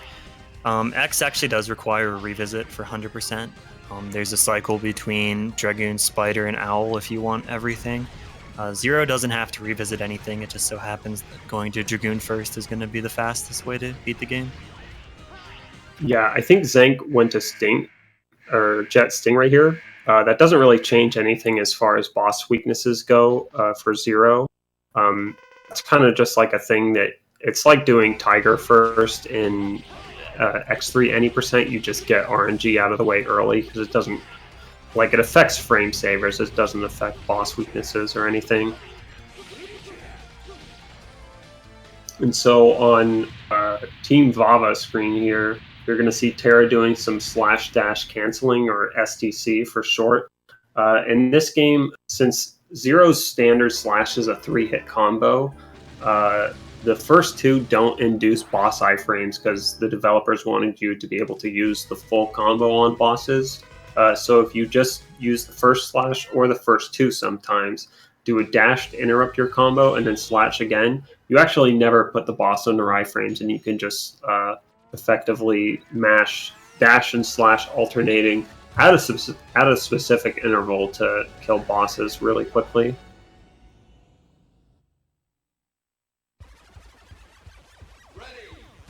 On Zank screen, moving on to Jet Stingray, hopefully we'll be seeing some slash dash canceling if Stingray's RNG permits it.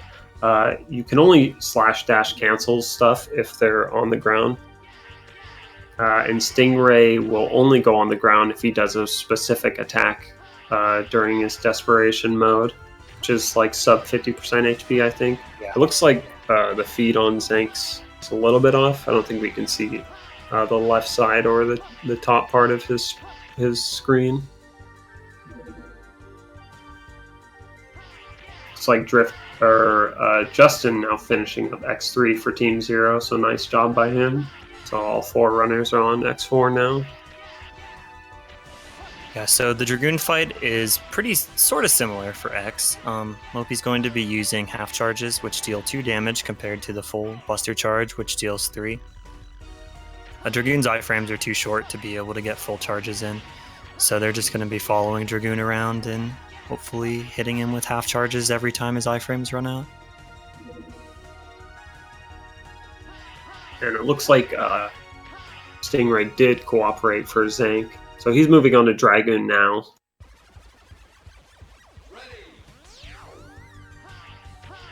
So everything should be A-okay with the route for him. He does have air dash now because he did an early Stingray, which means that he'll be able to save some frames on like Walrus's stage and I think Mushroom stage too, maybe. Mm-hmm. But other than that, I don't think there's only minor differences. Like Stingray's weakness is actually the ice attack that you get from Frost Walrus, but it induces really long iframes and makes him fly away. So you don't want to use it except for the final hit. That's the way a lot of bosses are for Zero, is that their weakness gives really long iframes, so you don't want to use it until the final hit, like Dragoon. Yeah, that jump to get to the heart there, it's a little bit precise. Unlike the SNES X games, you don't have 7 frames or 7 pixels to kick off the wall anymore. You actually only have 1. So you'll be seeing these guys actually having to manually turn around in order to get the heart. It's much less precise than any sort of iceless jump, but you have a lot less leeway to actually kick the wall. It looks like Team Vava is still in the lead. Once, I think,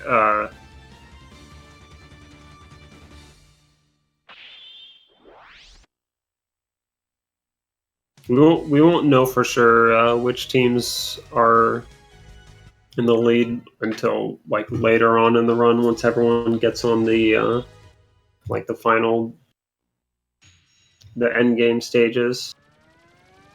Yeah, there's a lot of variance with routing here. The most important things are, for Zero at least, are doing Dragoon before Peacock and Peacock before Mushroom, and everything beyond that is sort of just minimal time saves here and there. Yeah, so mushrooms.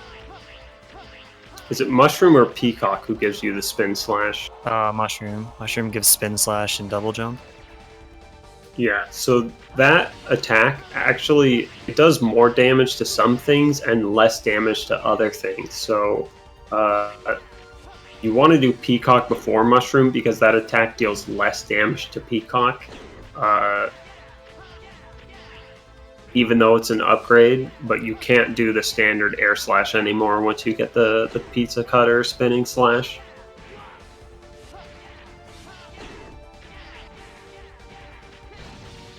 So Moby Joe, I don't think you don't. And this is X 100%, so there's no spider quick kill. Only in the refight. Yeah, so Spider has some like glitched iframes where you can, if you hit him right before he goes up off the top of the screen, you can do something similar to what you saw in like Crushed Crawfish and Toxic Seahorse, where you just own him with no immunity. You can only do it with certain weapons. Zero can do it in both fights, and X can only do it like with Nova Strike and the Slash Beast move, I think. Mm-hmm. So yeah, it won't be it's easiest with Nova Strike, definitely. But I think it can be done with Twin Slasher as well. Yeah, and I remember the any percent task what me and Otmo were working on. We got the quick kill on the first fight with Twin Slasher. It doesn't look like an RTA viable thing so much. Yeah, I can't imagine it is. But yeah, Mopey goes to Spider second in order to get Lightning Web, which sort of creates a little platform that you can wall kick off of to get a little bit of extra height. That is very important in unlocking the Buster upgrade in Owl, which is something that you want as early as possible. The previous X route would do Owl 8th, which is very, very slow because you ideally want to have stock shot for as many bosses as possible. Now we do Owl 3rd, which saves a significant amount of time. Yeah, and there's two, you have a choice between two different Buster upgrades as X. One is stock shot, which you charge it up and then you have like 4 charge shots that you can fire in rapid succession. What's the other one do? Plasma shot. It leaves like a residual plasma circle that will deal damage to anything that runs into it for a couple seconds. Oh, that's the one that you get if you get the ultimate armor, right? Yeah. So yeah, for speed running, it's always stock shot for X. Yeah, definitely. The plasma shot generally only deals 1 damage per tick, whereas stock shots do the normal amount of charged Buster damage. The terrorist fighting Split Mushroom. This is actually the hardest fight to execute, the hardest Maverick to execute for Zero. If you're going for the fastest strat. But the fight itself is pretty difficult in general because you have to do some pretty precise hits on him. And of course you want to make sure you're not doing any extra hit lag by leaving your Saber hitbox inside of him.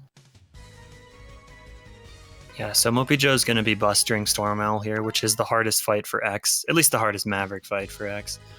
Owl is pretty random where he decides to pop up. Usually the side of the screen that he goes off, he'll pop up on as well. So you can sort of get hits on him as he's off screen right before he comes back on. But there's a lot of guesswork involved in this fight. You can hear which side he's coming from, right? Oh, can you? I'm not actually sure. I think so. Yeah, that was not the best Owl pattern. There is a quick kill pattern where if he does a certain attack, he loses his iframes while he's doing it, so you can just sort of take off about half his health if he gives you that, but that is random.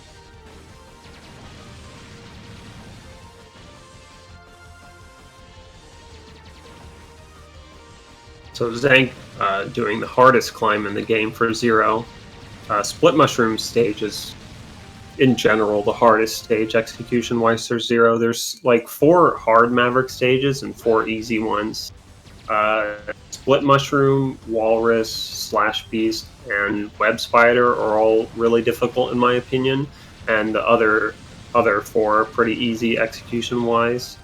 Going for the quick kill on this mini boss, you'll see him take damage from the mini boss and then stand in the spike so he can do a Ryu engine and follow it upwards with the fire saber, which is a 100% exclusive trick, because if in any percent you can just kill him with using the ice spike through the floor.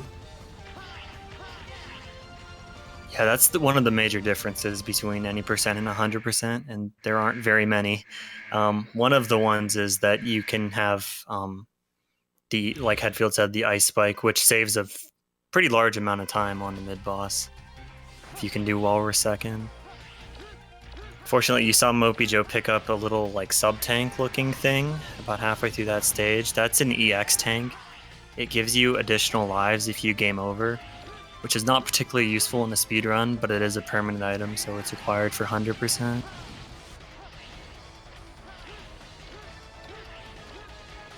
Yeah, and that's one of the main things that dictates the route for Zero and maybe X as well, is that you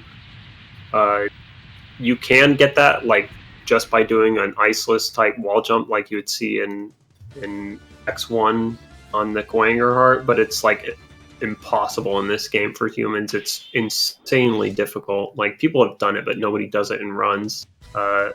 Would that, if you could do that jump like easily as X, would that change the route at all if you didn't need the probably not, because you have to do spider early on anyway, so you'll have lightning web regardless.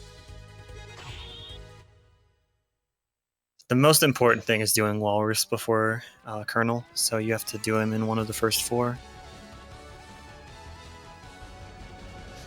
Oh yeah, that's another thing that Zero doesn't have to worry about, but X does. The mid Maverick Colonel fight for Zero is just a cutscene that you can skip. So, but X actually has to fight him.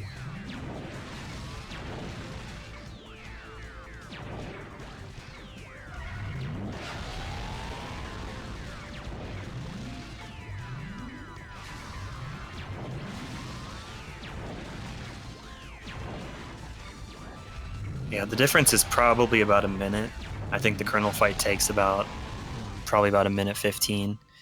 So the total difference is probably around a minute, I think.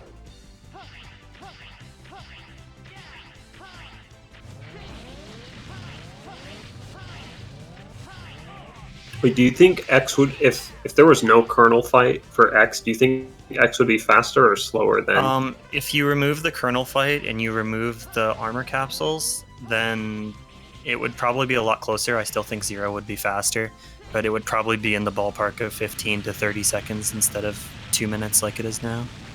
Interesting.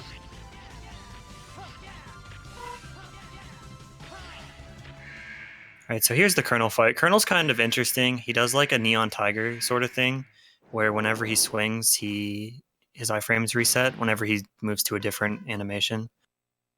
So Mopey's going to be trying to get double hits here with the Charged Frost Tower.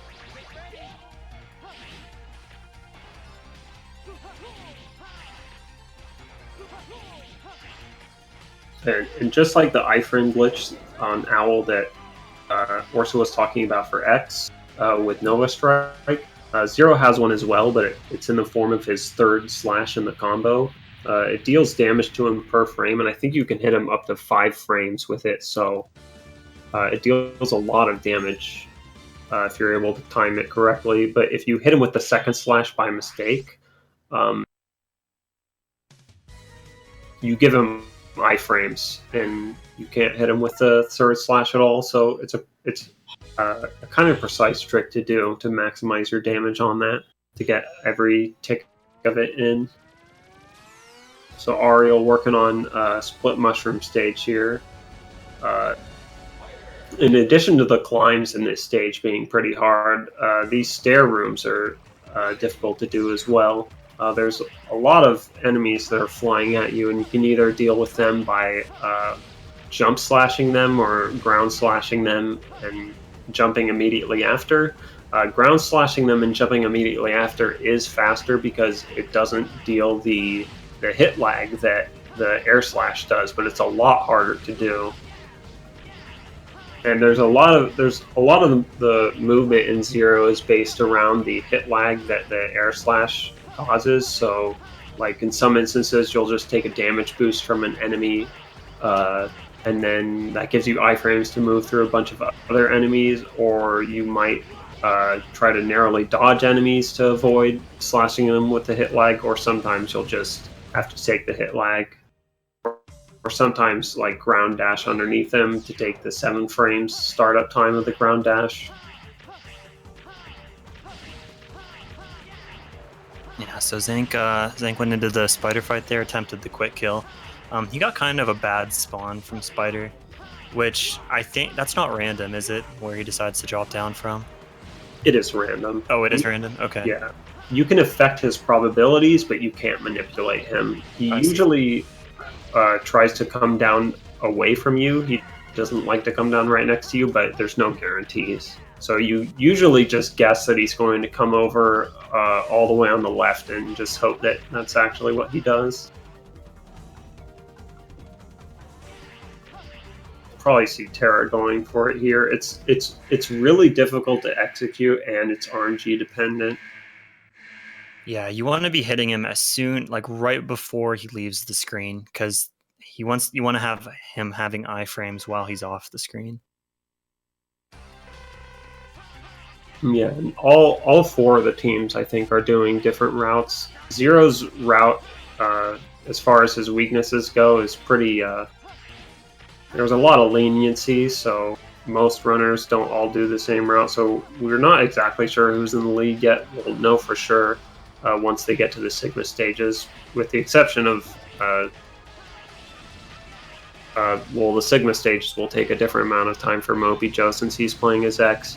But again, the teams are balanced around PB, so even though X is a slower character than Zero, the relay is still balanced in that regard. Yeah, we'll be able to take a pretty good guess, though. Because they're approximately the same, give or take maybe like 30 seconds.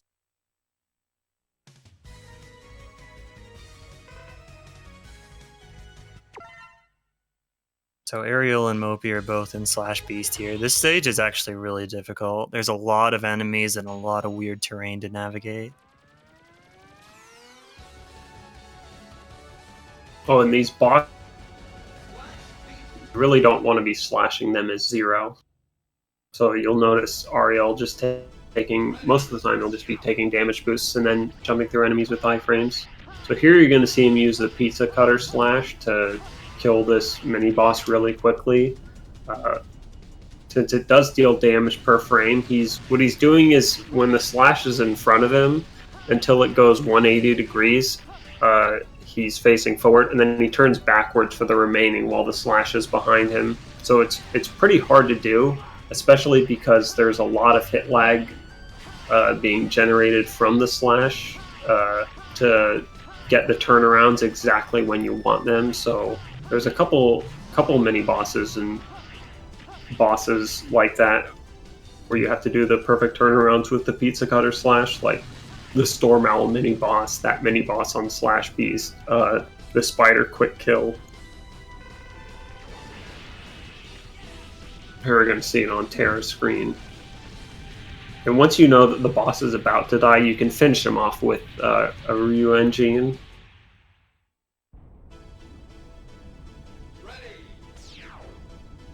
Yeah, so Slash Beast for Zero, it's basically just going to be looking for a good STC. For X, we actually do have his weakness, which is the ground hunter, I think it's called. And Mopey's going to be alternating between charged and uncharged to sort of do like a Doppler effect-ish strat.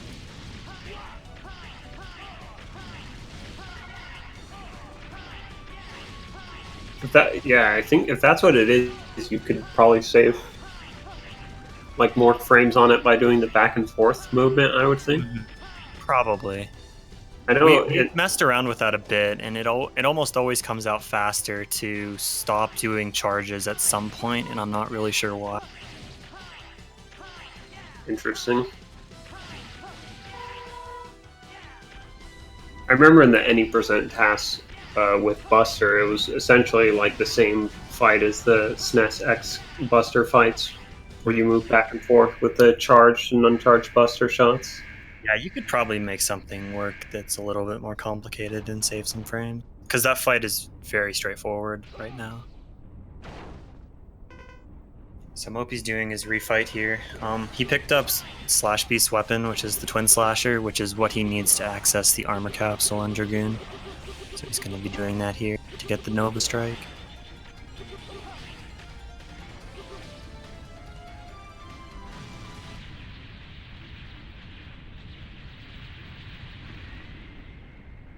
Oh, okay, so since this is 100% for Zero, Ariel doing Walrus now after Slash Beast means he's going to have the dash slash for the ice cubes in the second part, which means he can save some frames there. Normally, to kill those sets of ice cubes that are below you, you have to do a full combo slash while you're stationary to kill them. But if you have the dash slash here, you can just do the dash and quickly slash and kill them with one slash, which is pretty neat. That's like the only like weakness optimization that you have in 100% that you don't have in any percent that you can do is Zero.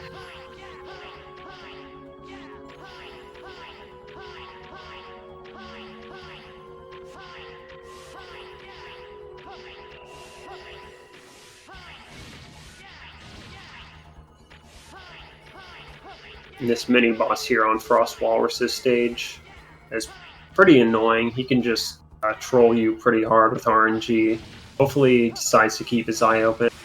Ariel got the God pattern there, which is really nice. He can just go off screen if he feels like. I believe that the 3 Zero runners are now synced up as far as routes go. I don't think there's... I think so. Has Ariel done Spider yet?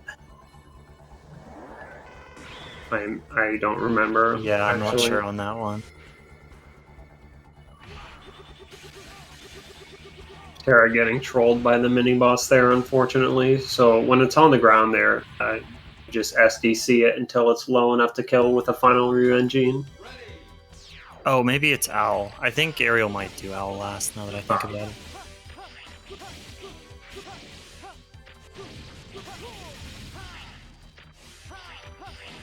Yeah, so that mid boss in Mushroom can be skipped if you're playing as X. You more or less just jump over the camera lock trigger, and since the camera doesn't lock in place on the mid boss, you can just jump right past them. It's actually pretty easy to pull off if you have the Nova Strike, but you can do it without as well. You can you do it like with Shoryuken and the web thing? I think the old way to do it was you would do it with web and air dash. But it's been a long time since I've seen the old way. The Walrus fight here is actually a pretty difficult fight. This second half of the Walrus stage is one of the more difficult movement parts for Zero as well. The fight, though, you want to make sure you're not inducing really like a large amount of hit lag on the boss, and you do that by doing like a really well positioned Ryu-Engine, so you hit him like while you're facing backwards.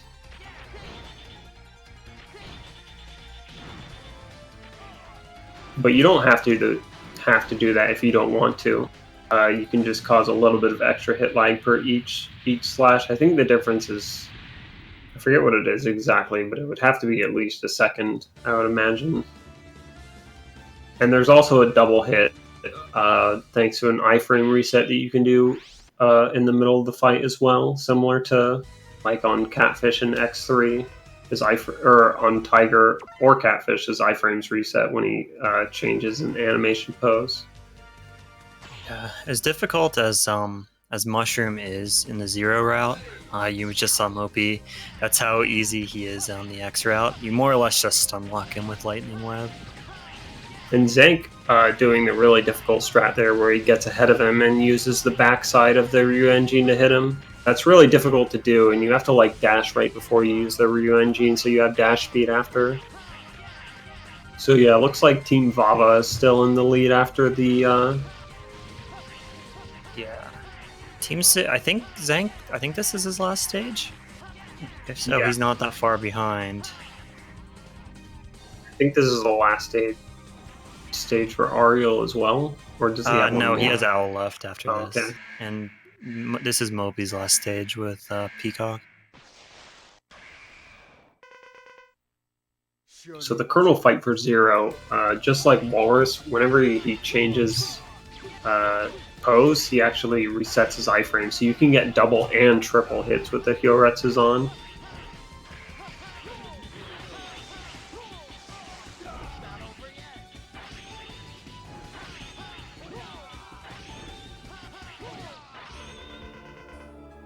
Nice fight from Terra. Oh, that's my favorite strat in X4. Whenever you take damage, even if you've double jumped or air dashed already, normally you wouldn't be able to double jump again. But if you take a damage boost after, the game refunds your double jump and you can use another one. It's only useful in like 2 or 3 spots, but it's really cool. Yeah, right there at the end of Colonel stage. Yeah, it works with air dashes too. I think you do that in Spider stage where you jump into a beehive and then dash through it. Yeah, I think so.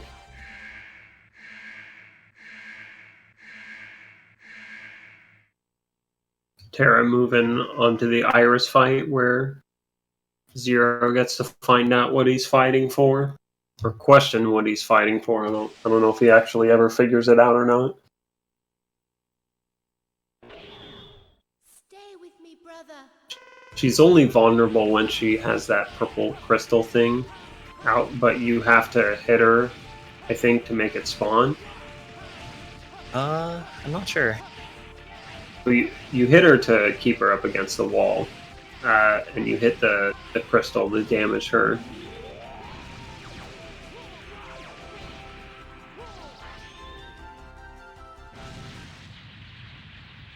That's cool how when it's below the ground like that, you can use the Ryu engine to hit it when it's low, and then come back down on it with the Hyoretsus on. Yeah.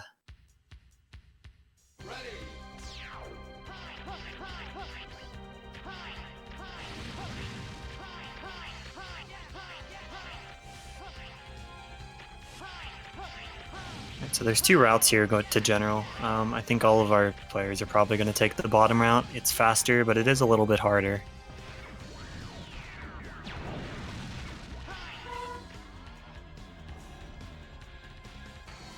But yeah, in general, probably the most egregious offender in the RNG department as far as speedrunning is concerned. Maybe the only one being worse than him is the final Sigma fight. But if you're able to do ground slashes on him, he has glitched iframes with those, so you can just kill him like immediately. But if he does not give you an attack that lets you ground slash his face, you lose a lot of time. You can lose like 10 to 20 seconds. So on Terra screen, you can see he's getting trolled pretty hard there. But so he got the pattern that only loses about 10 seconds. At least in theory. Yeah, unfortunately, he messed up some inputs and ended up getting an air slash. Yeah, the inputs for doing ground slashes on general are kind of weird because you want to like SDC, but you want the full saber animation to come out to hit general, so you need to like sort of slowly SDC. It's kind of weird. Yeah, the rhythm is definitely a lot different. Like there's still a short amount of time between the dash and subsequent slash, but you want the slashes to hold out for longer than you would otherwise. All right, so Terra's moving into final stage here. Zank is not far behind. I think it looked like Zank got the same general RNG where he went across the screen once and then did his fist attack. Yeah. Most of the refights for Zero are going to be almost the same. Really, the only one that's going to be majorly different is Mushroom, I think. Yeah, Mushroom and kind of Peacock. Right.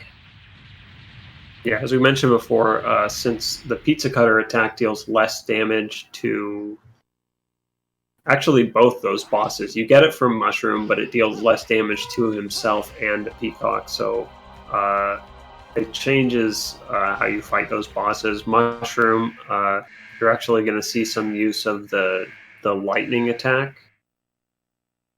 to damage him, which was not worth using on the first fight.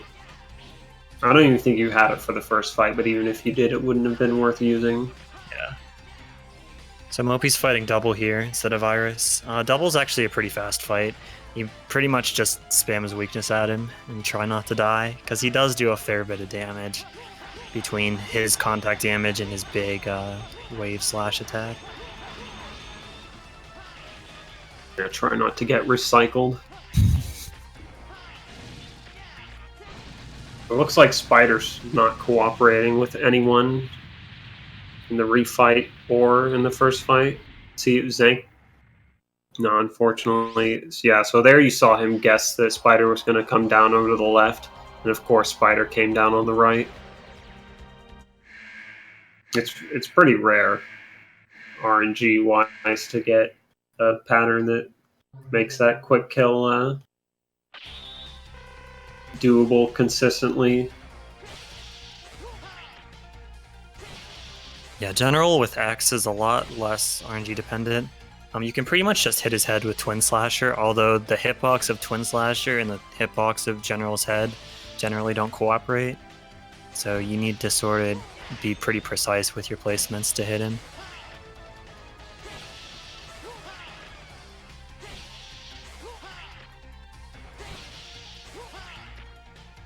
Yeah, in the first Peacock fight, since the Air Slash deals 3 damage and doesn't force a teleport, you would prioritize that. And this one, it deals 2 damage, so you can just spam your engine for 4 damage. It forces a teleport, so it ends up being slightly less DPS, but it's your only option, pretty much. You can still do the Air Slashes if you want. They only deal 2 damage. I'm not sure which of those is technically faster, but it would definitely be really close.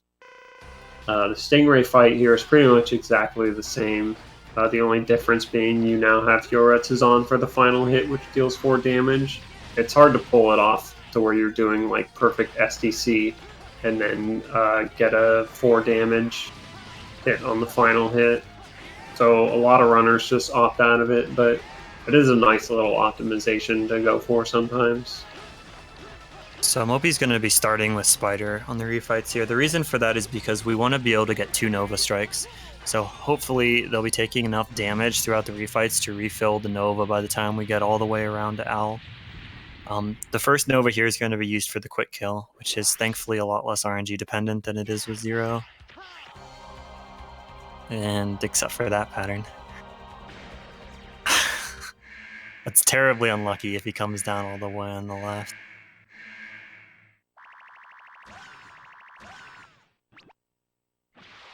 So you're right, Headfield. Spider's really not cooperating with anyone today. Team Zero's our last hope for Spider quick kills.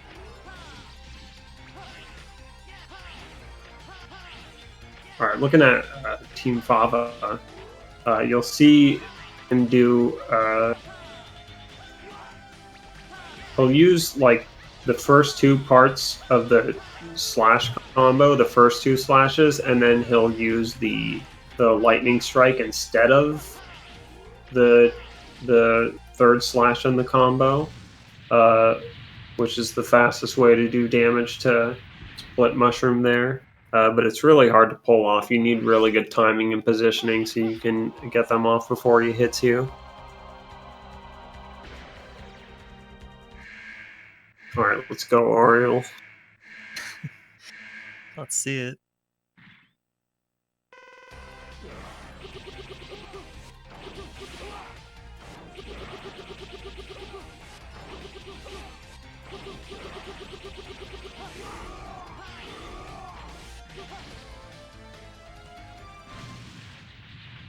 That looks good. Nice. Can you get it? Yeah. Not bad, not bad. That saves a lot of time. That saves like Probably like 15-20 seconds. yeah. A lot, especially when you consider you can do it twice as 0. Like,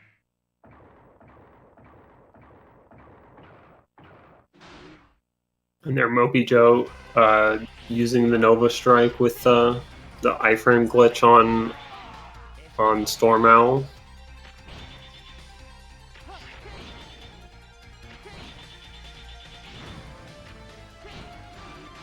yeah, that iframe glitch on Owl is one of those things that's like really easy to just do, but it's very, very difficult to actually one-shot him. You can do it. I've done it maybe once, but it's really, really precise to actually get the one-shot. Dude, nice. 2 Shoryukens on with X and 0 at the same time right there on Walrus.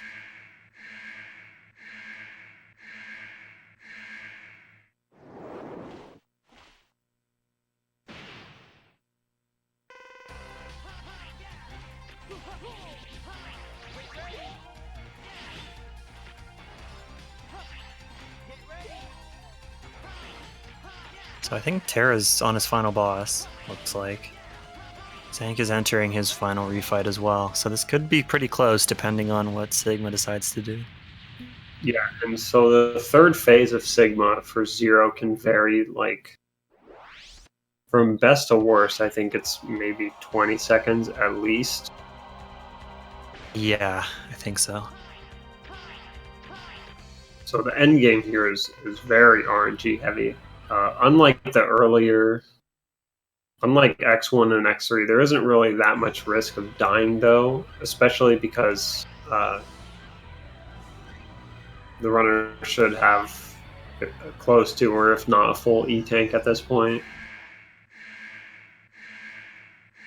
Yeah, there's a huge health drop right before. Oh, so yeah. This should be at least one full E-tank.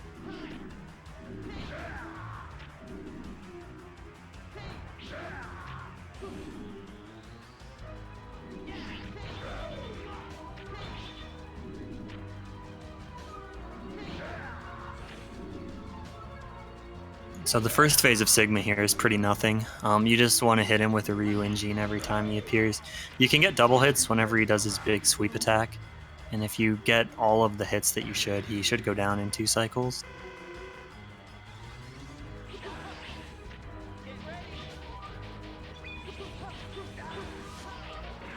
The most important thing about the second phase is whenever he throws his scythe, you want to make sure it goes in the wall and not in the floor, because that determines what attack he's going to do. If it goes in the floor, he'll throw boomerangs at you, which are really hard to dodge and do a lot of damage. Yeah, and the lightning that comes out of the scythe goes along the floor, which means you can't just stand next to him and SDC him, because you'll be getting hit by the lightning.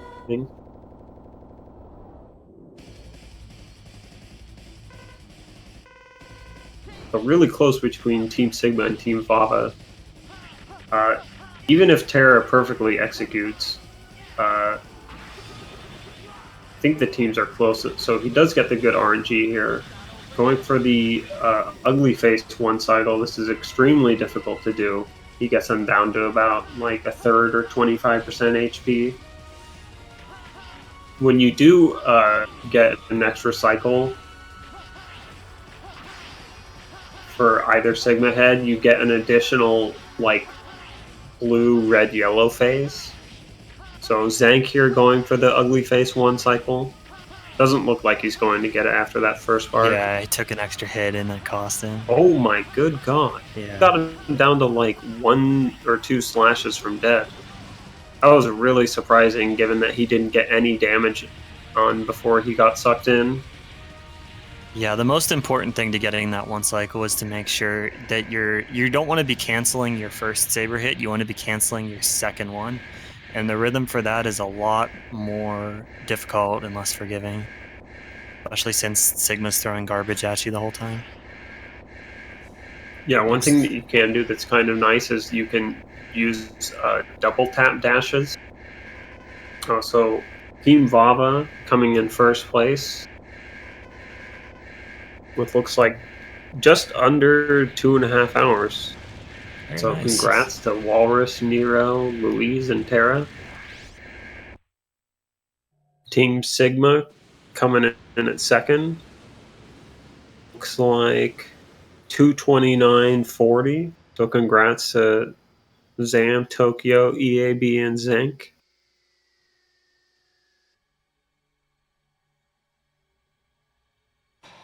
About like 10 to 20 seconds apart. Might be having some trouble there with Reaper Sigma. He only teleports if you use the uncharged Rising Fire. If you use the charged Rising Fire, he'll just stand there and take it. So you can actually one cycle him completely as X.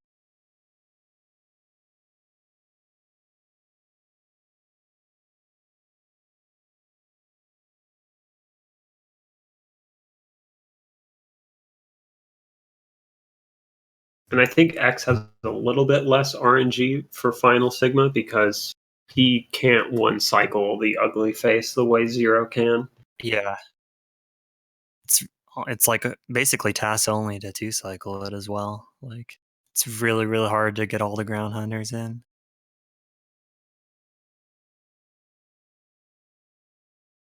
Yeah, Zero can only one cycle him with specific RNG. If he blows away, tries to blow you away like you're seeing him do to Mopey Joe, then you can't one cycle at all. Yeah, so the gunner strat is kind of cool here. Moby's going to be hovering here and using the soul body. And what he's doing here is when he's taking damage, even though he's hovered already, because he takes the damage boost, the game refunds his hover, so he can just go right into it again.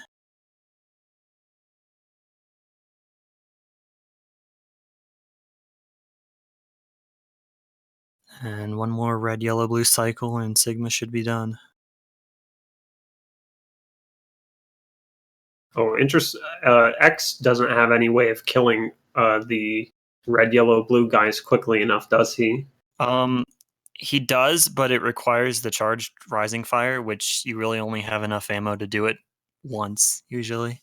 Uh, If you get a Nova Strike back from damage, you can do it twice, but that's pattern dependent.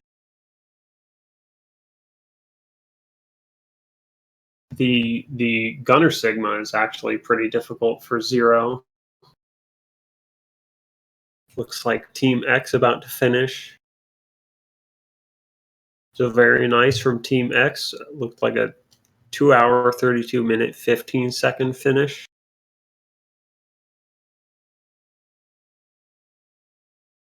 Yeah, Gunner Sigma is really hard as zero just because the red head is right there. And if you're really not careful, then you're causing a lot of extra lag. Yeah, and kind of like the mini bosses that use the pizza cutter slash on. You want to get like perfect turning back and forth, so your saber is facing the direction that you want it to be always.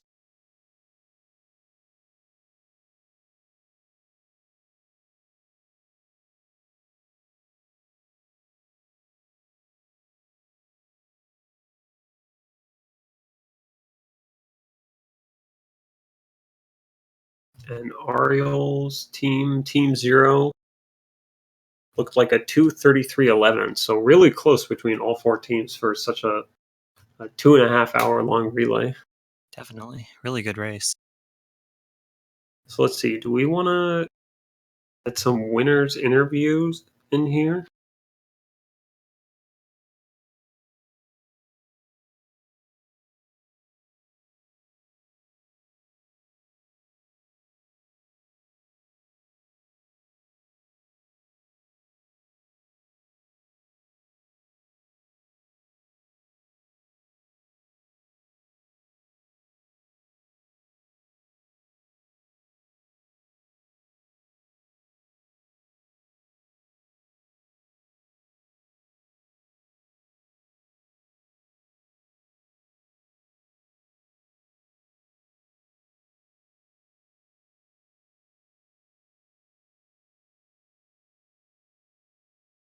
Hello. Yo, what up, Hey. Walrus? What's up, guys? Great job on the commentary. That was a lot of fun to watch. Yo, thanks. Good Thanks. job to you too. How does it feel? To Feels be pretty good. I'm getting an echo. I gotta mute the stream. There we go. Yeah, that felt pretty good. The X1 was crazy, dude. I reached the race and like as I did it, Zams pops up on SRL and then two stopped right behind me, like all 3 seconds apart. That was pretty wild. Yeah, that was a pretty insane race. Yeah. And then Nero and Louise both performed very well, and then Tara brought it home. So, hey, Team Vava takes it. I didn't stack the teams on purpose, I promise. Yeah. Those who don't know, Walrus is the main person who organized this and put it all together. So thanks to Walrus not only for running, but for organizing it as well. Yeah, and I thought it turned out pretty good. Like, pretty close race at the end there.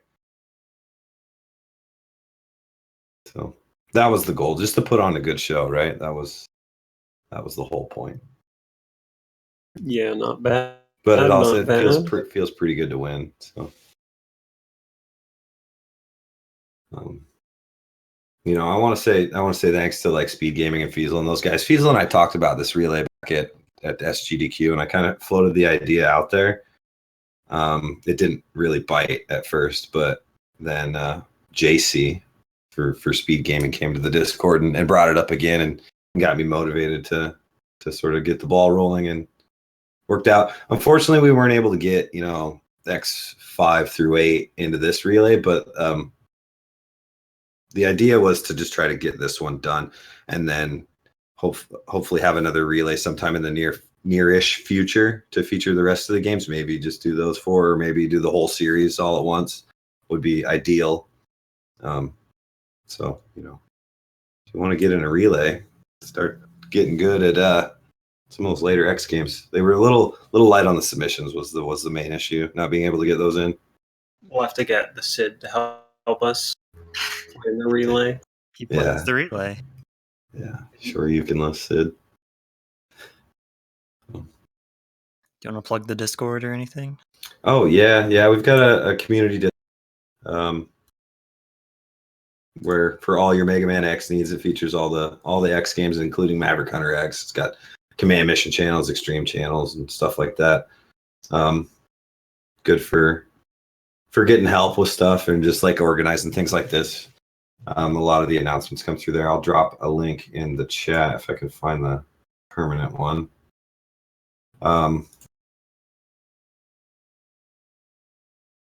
Yeah.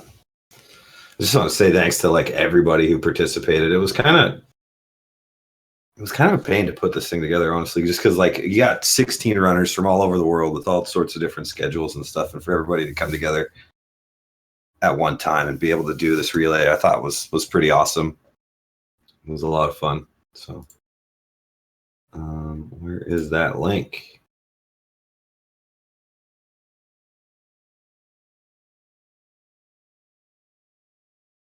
Oh man, there's a bunch of permanent ones.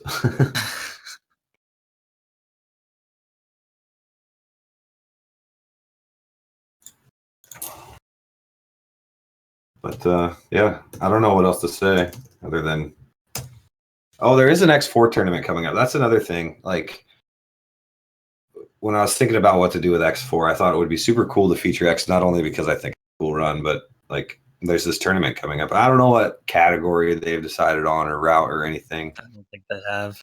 Yeah, but if you're interested in X4, absolutely check that out. There's also the X1 any percent tournament, which is in full swing right now in the group stage, getting toward the end of that. So there's a lot of Mega Man content going around right now. Let's see.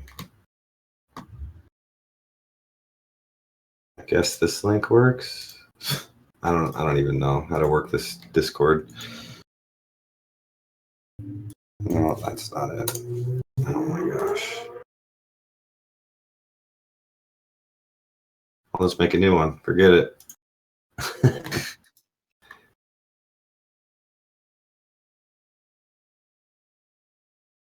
There. All right, I'm just going to spam it in chat a few times. If you guys want to join the X Discord, this is the place. Oh, I can't just spam it. How about with a space? To help you out. Yeah. So, anyways, I hope everybody had fun to participate. It was a lot of fun to organize and stuff, and now I can focus on the tournament, the X1 tournament. So, and a couple of these runners are running at AGDQ coming up next month, right? Walrus, you're running X1 any percent. Yeah, myself and Fatso are running X1 any percent, as well as Tokyo, who ran X2 in the relay here. All three of us are running X1 any percent at AGDQ. And then you've got Ultra Uberness in Chisim in chat there. He's running X4 X 100% as well. So be sure to check those runs out. That's that's only like 2 weeks away or something, 3 weeks. Something like that, yeah. Coming up really fast.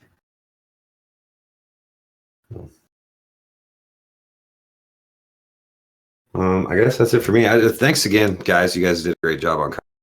It was perfect. And big shout outs to Fiesel for the restream. I imagine that's pretty tough trying to do 4 teams like that. Yeah, thanks to everyone running, organizing, watching. Yeah, good stuff, guys. Thanks.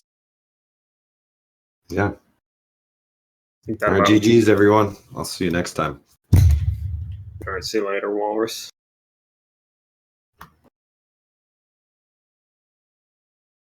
And that about wraps things up, so thanks everyone for watching. Yep, thanks guys. Had a lot of fun. Appreciate it. Catch you next time.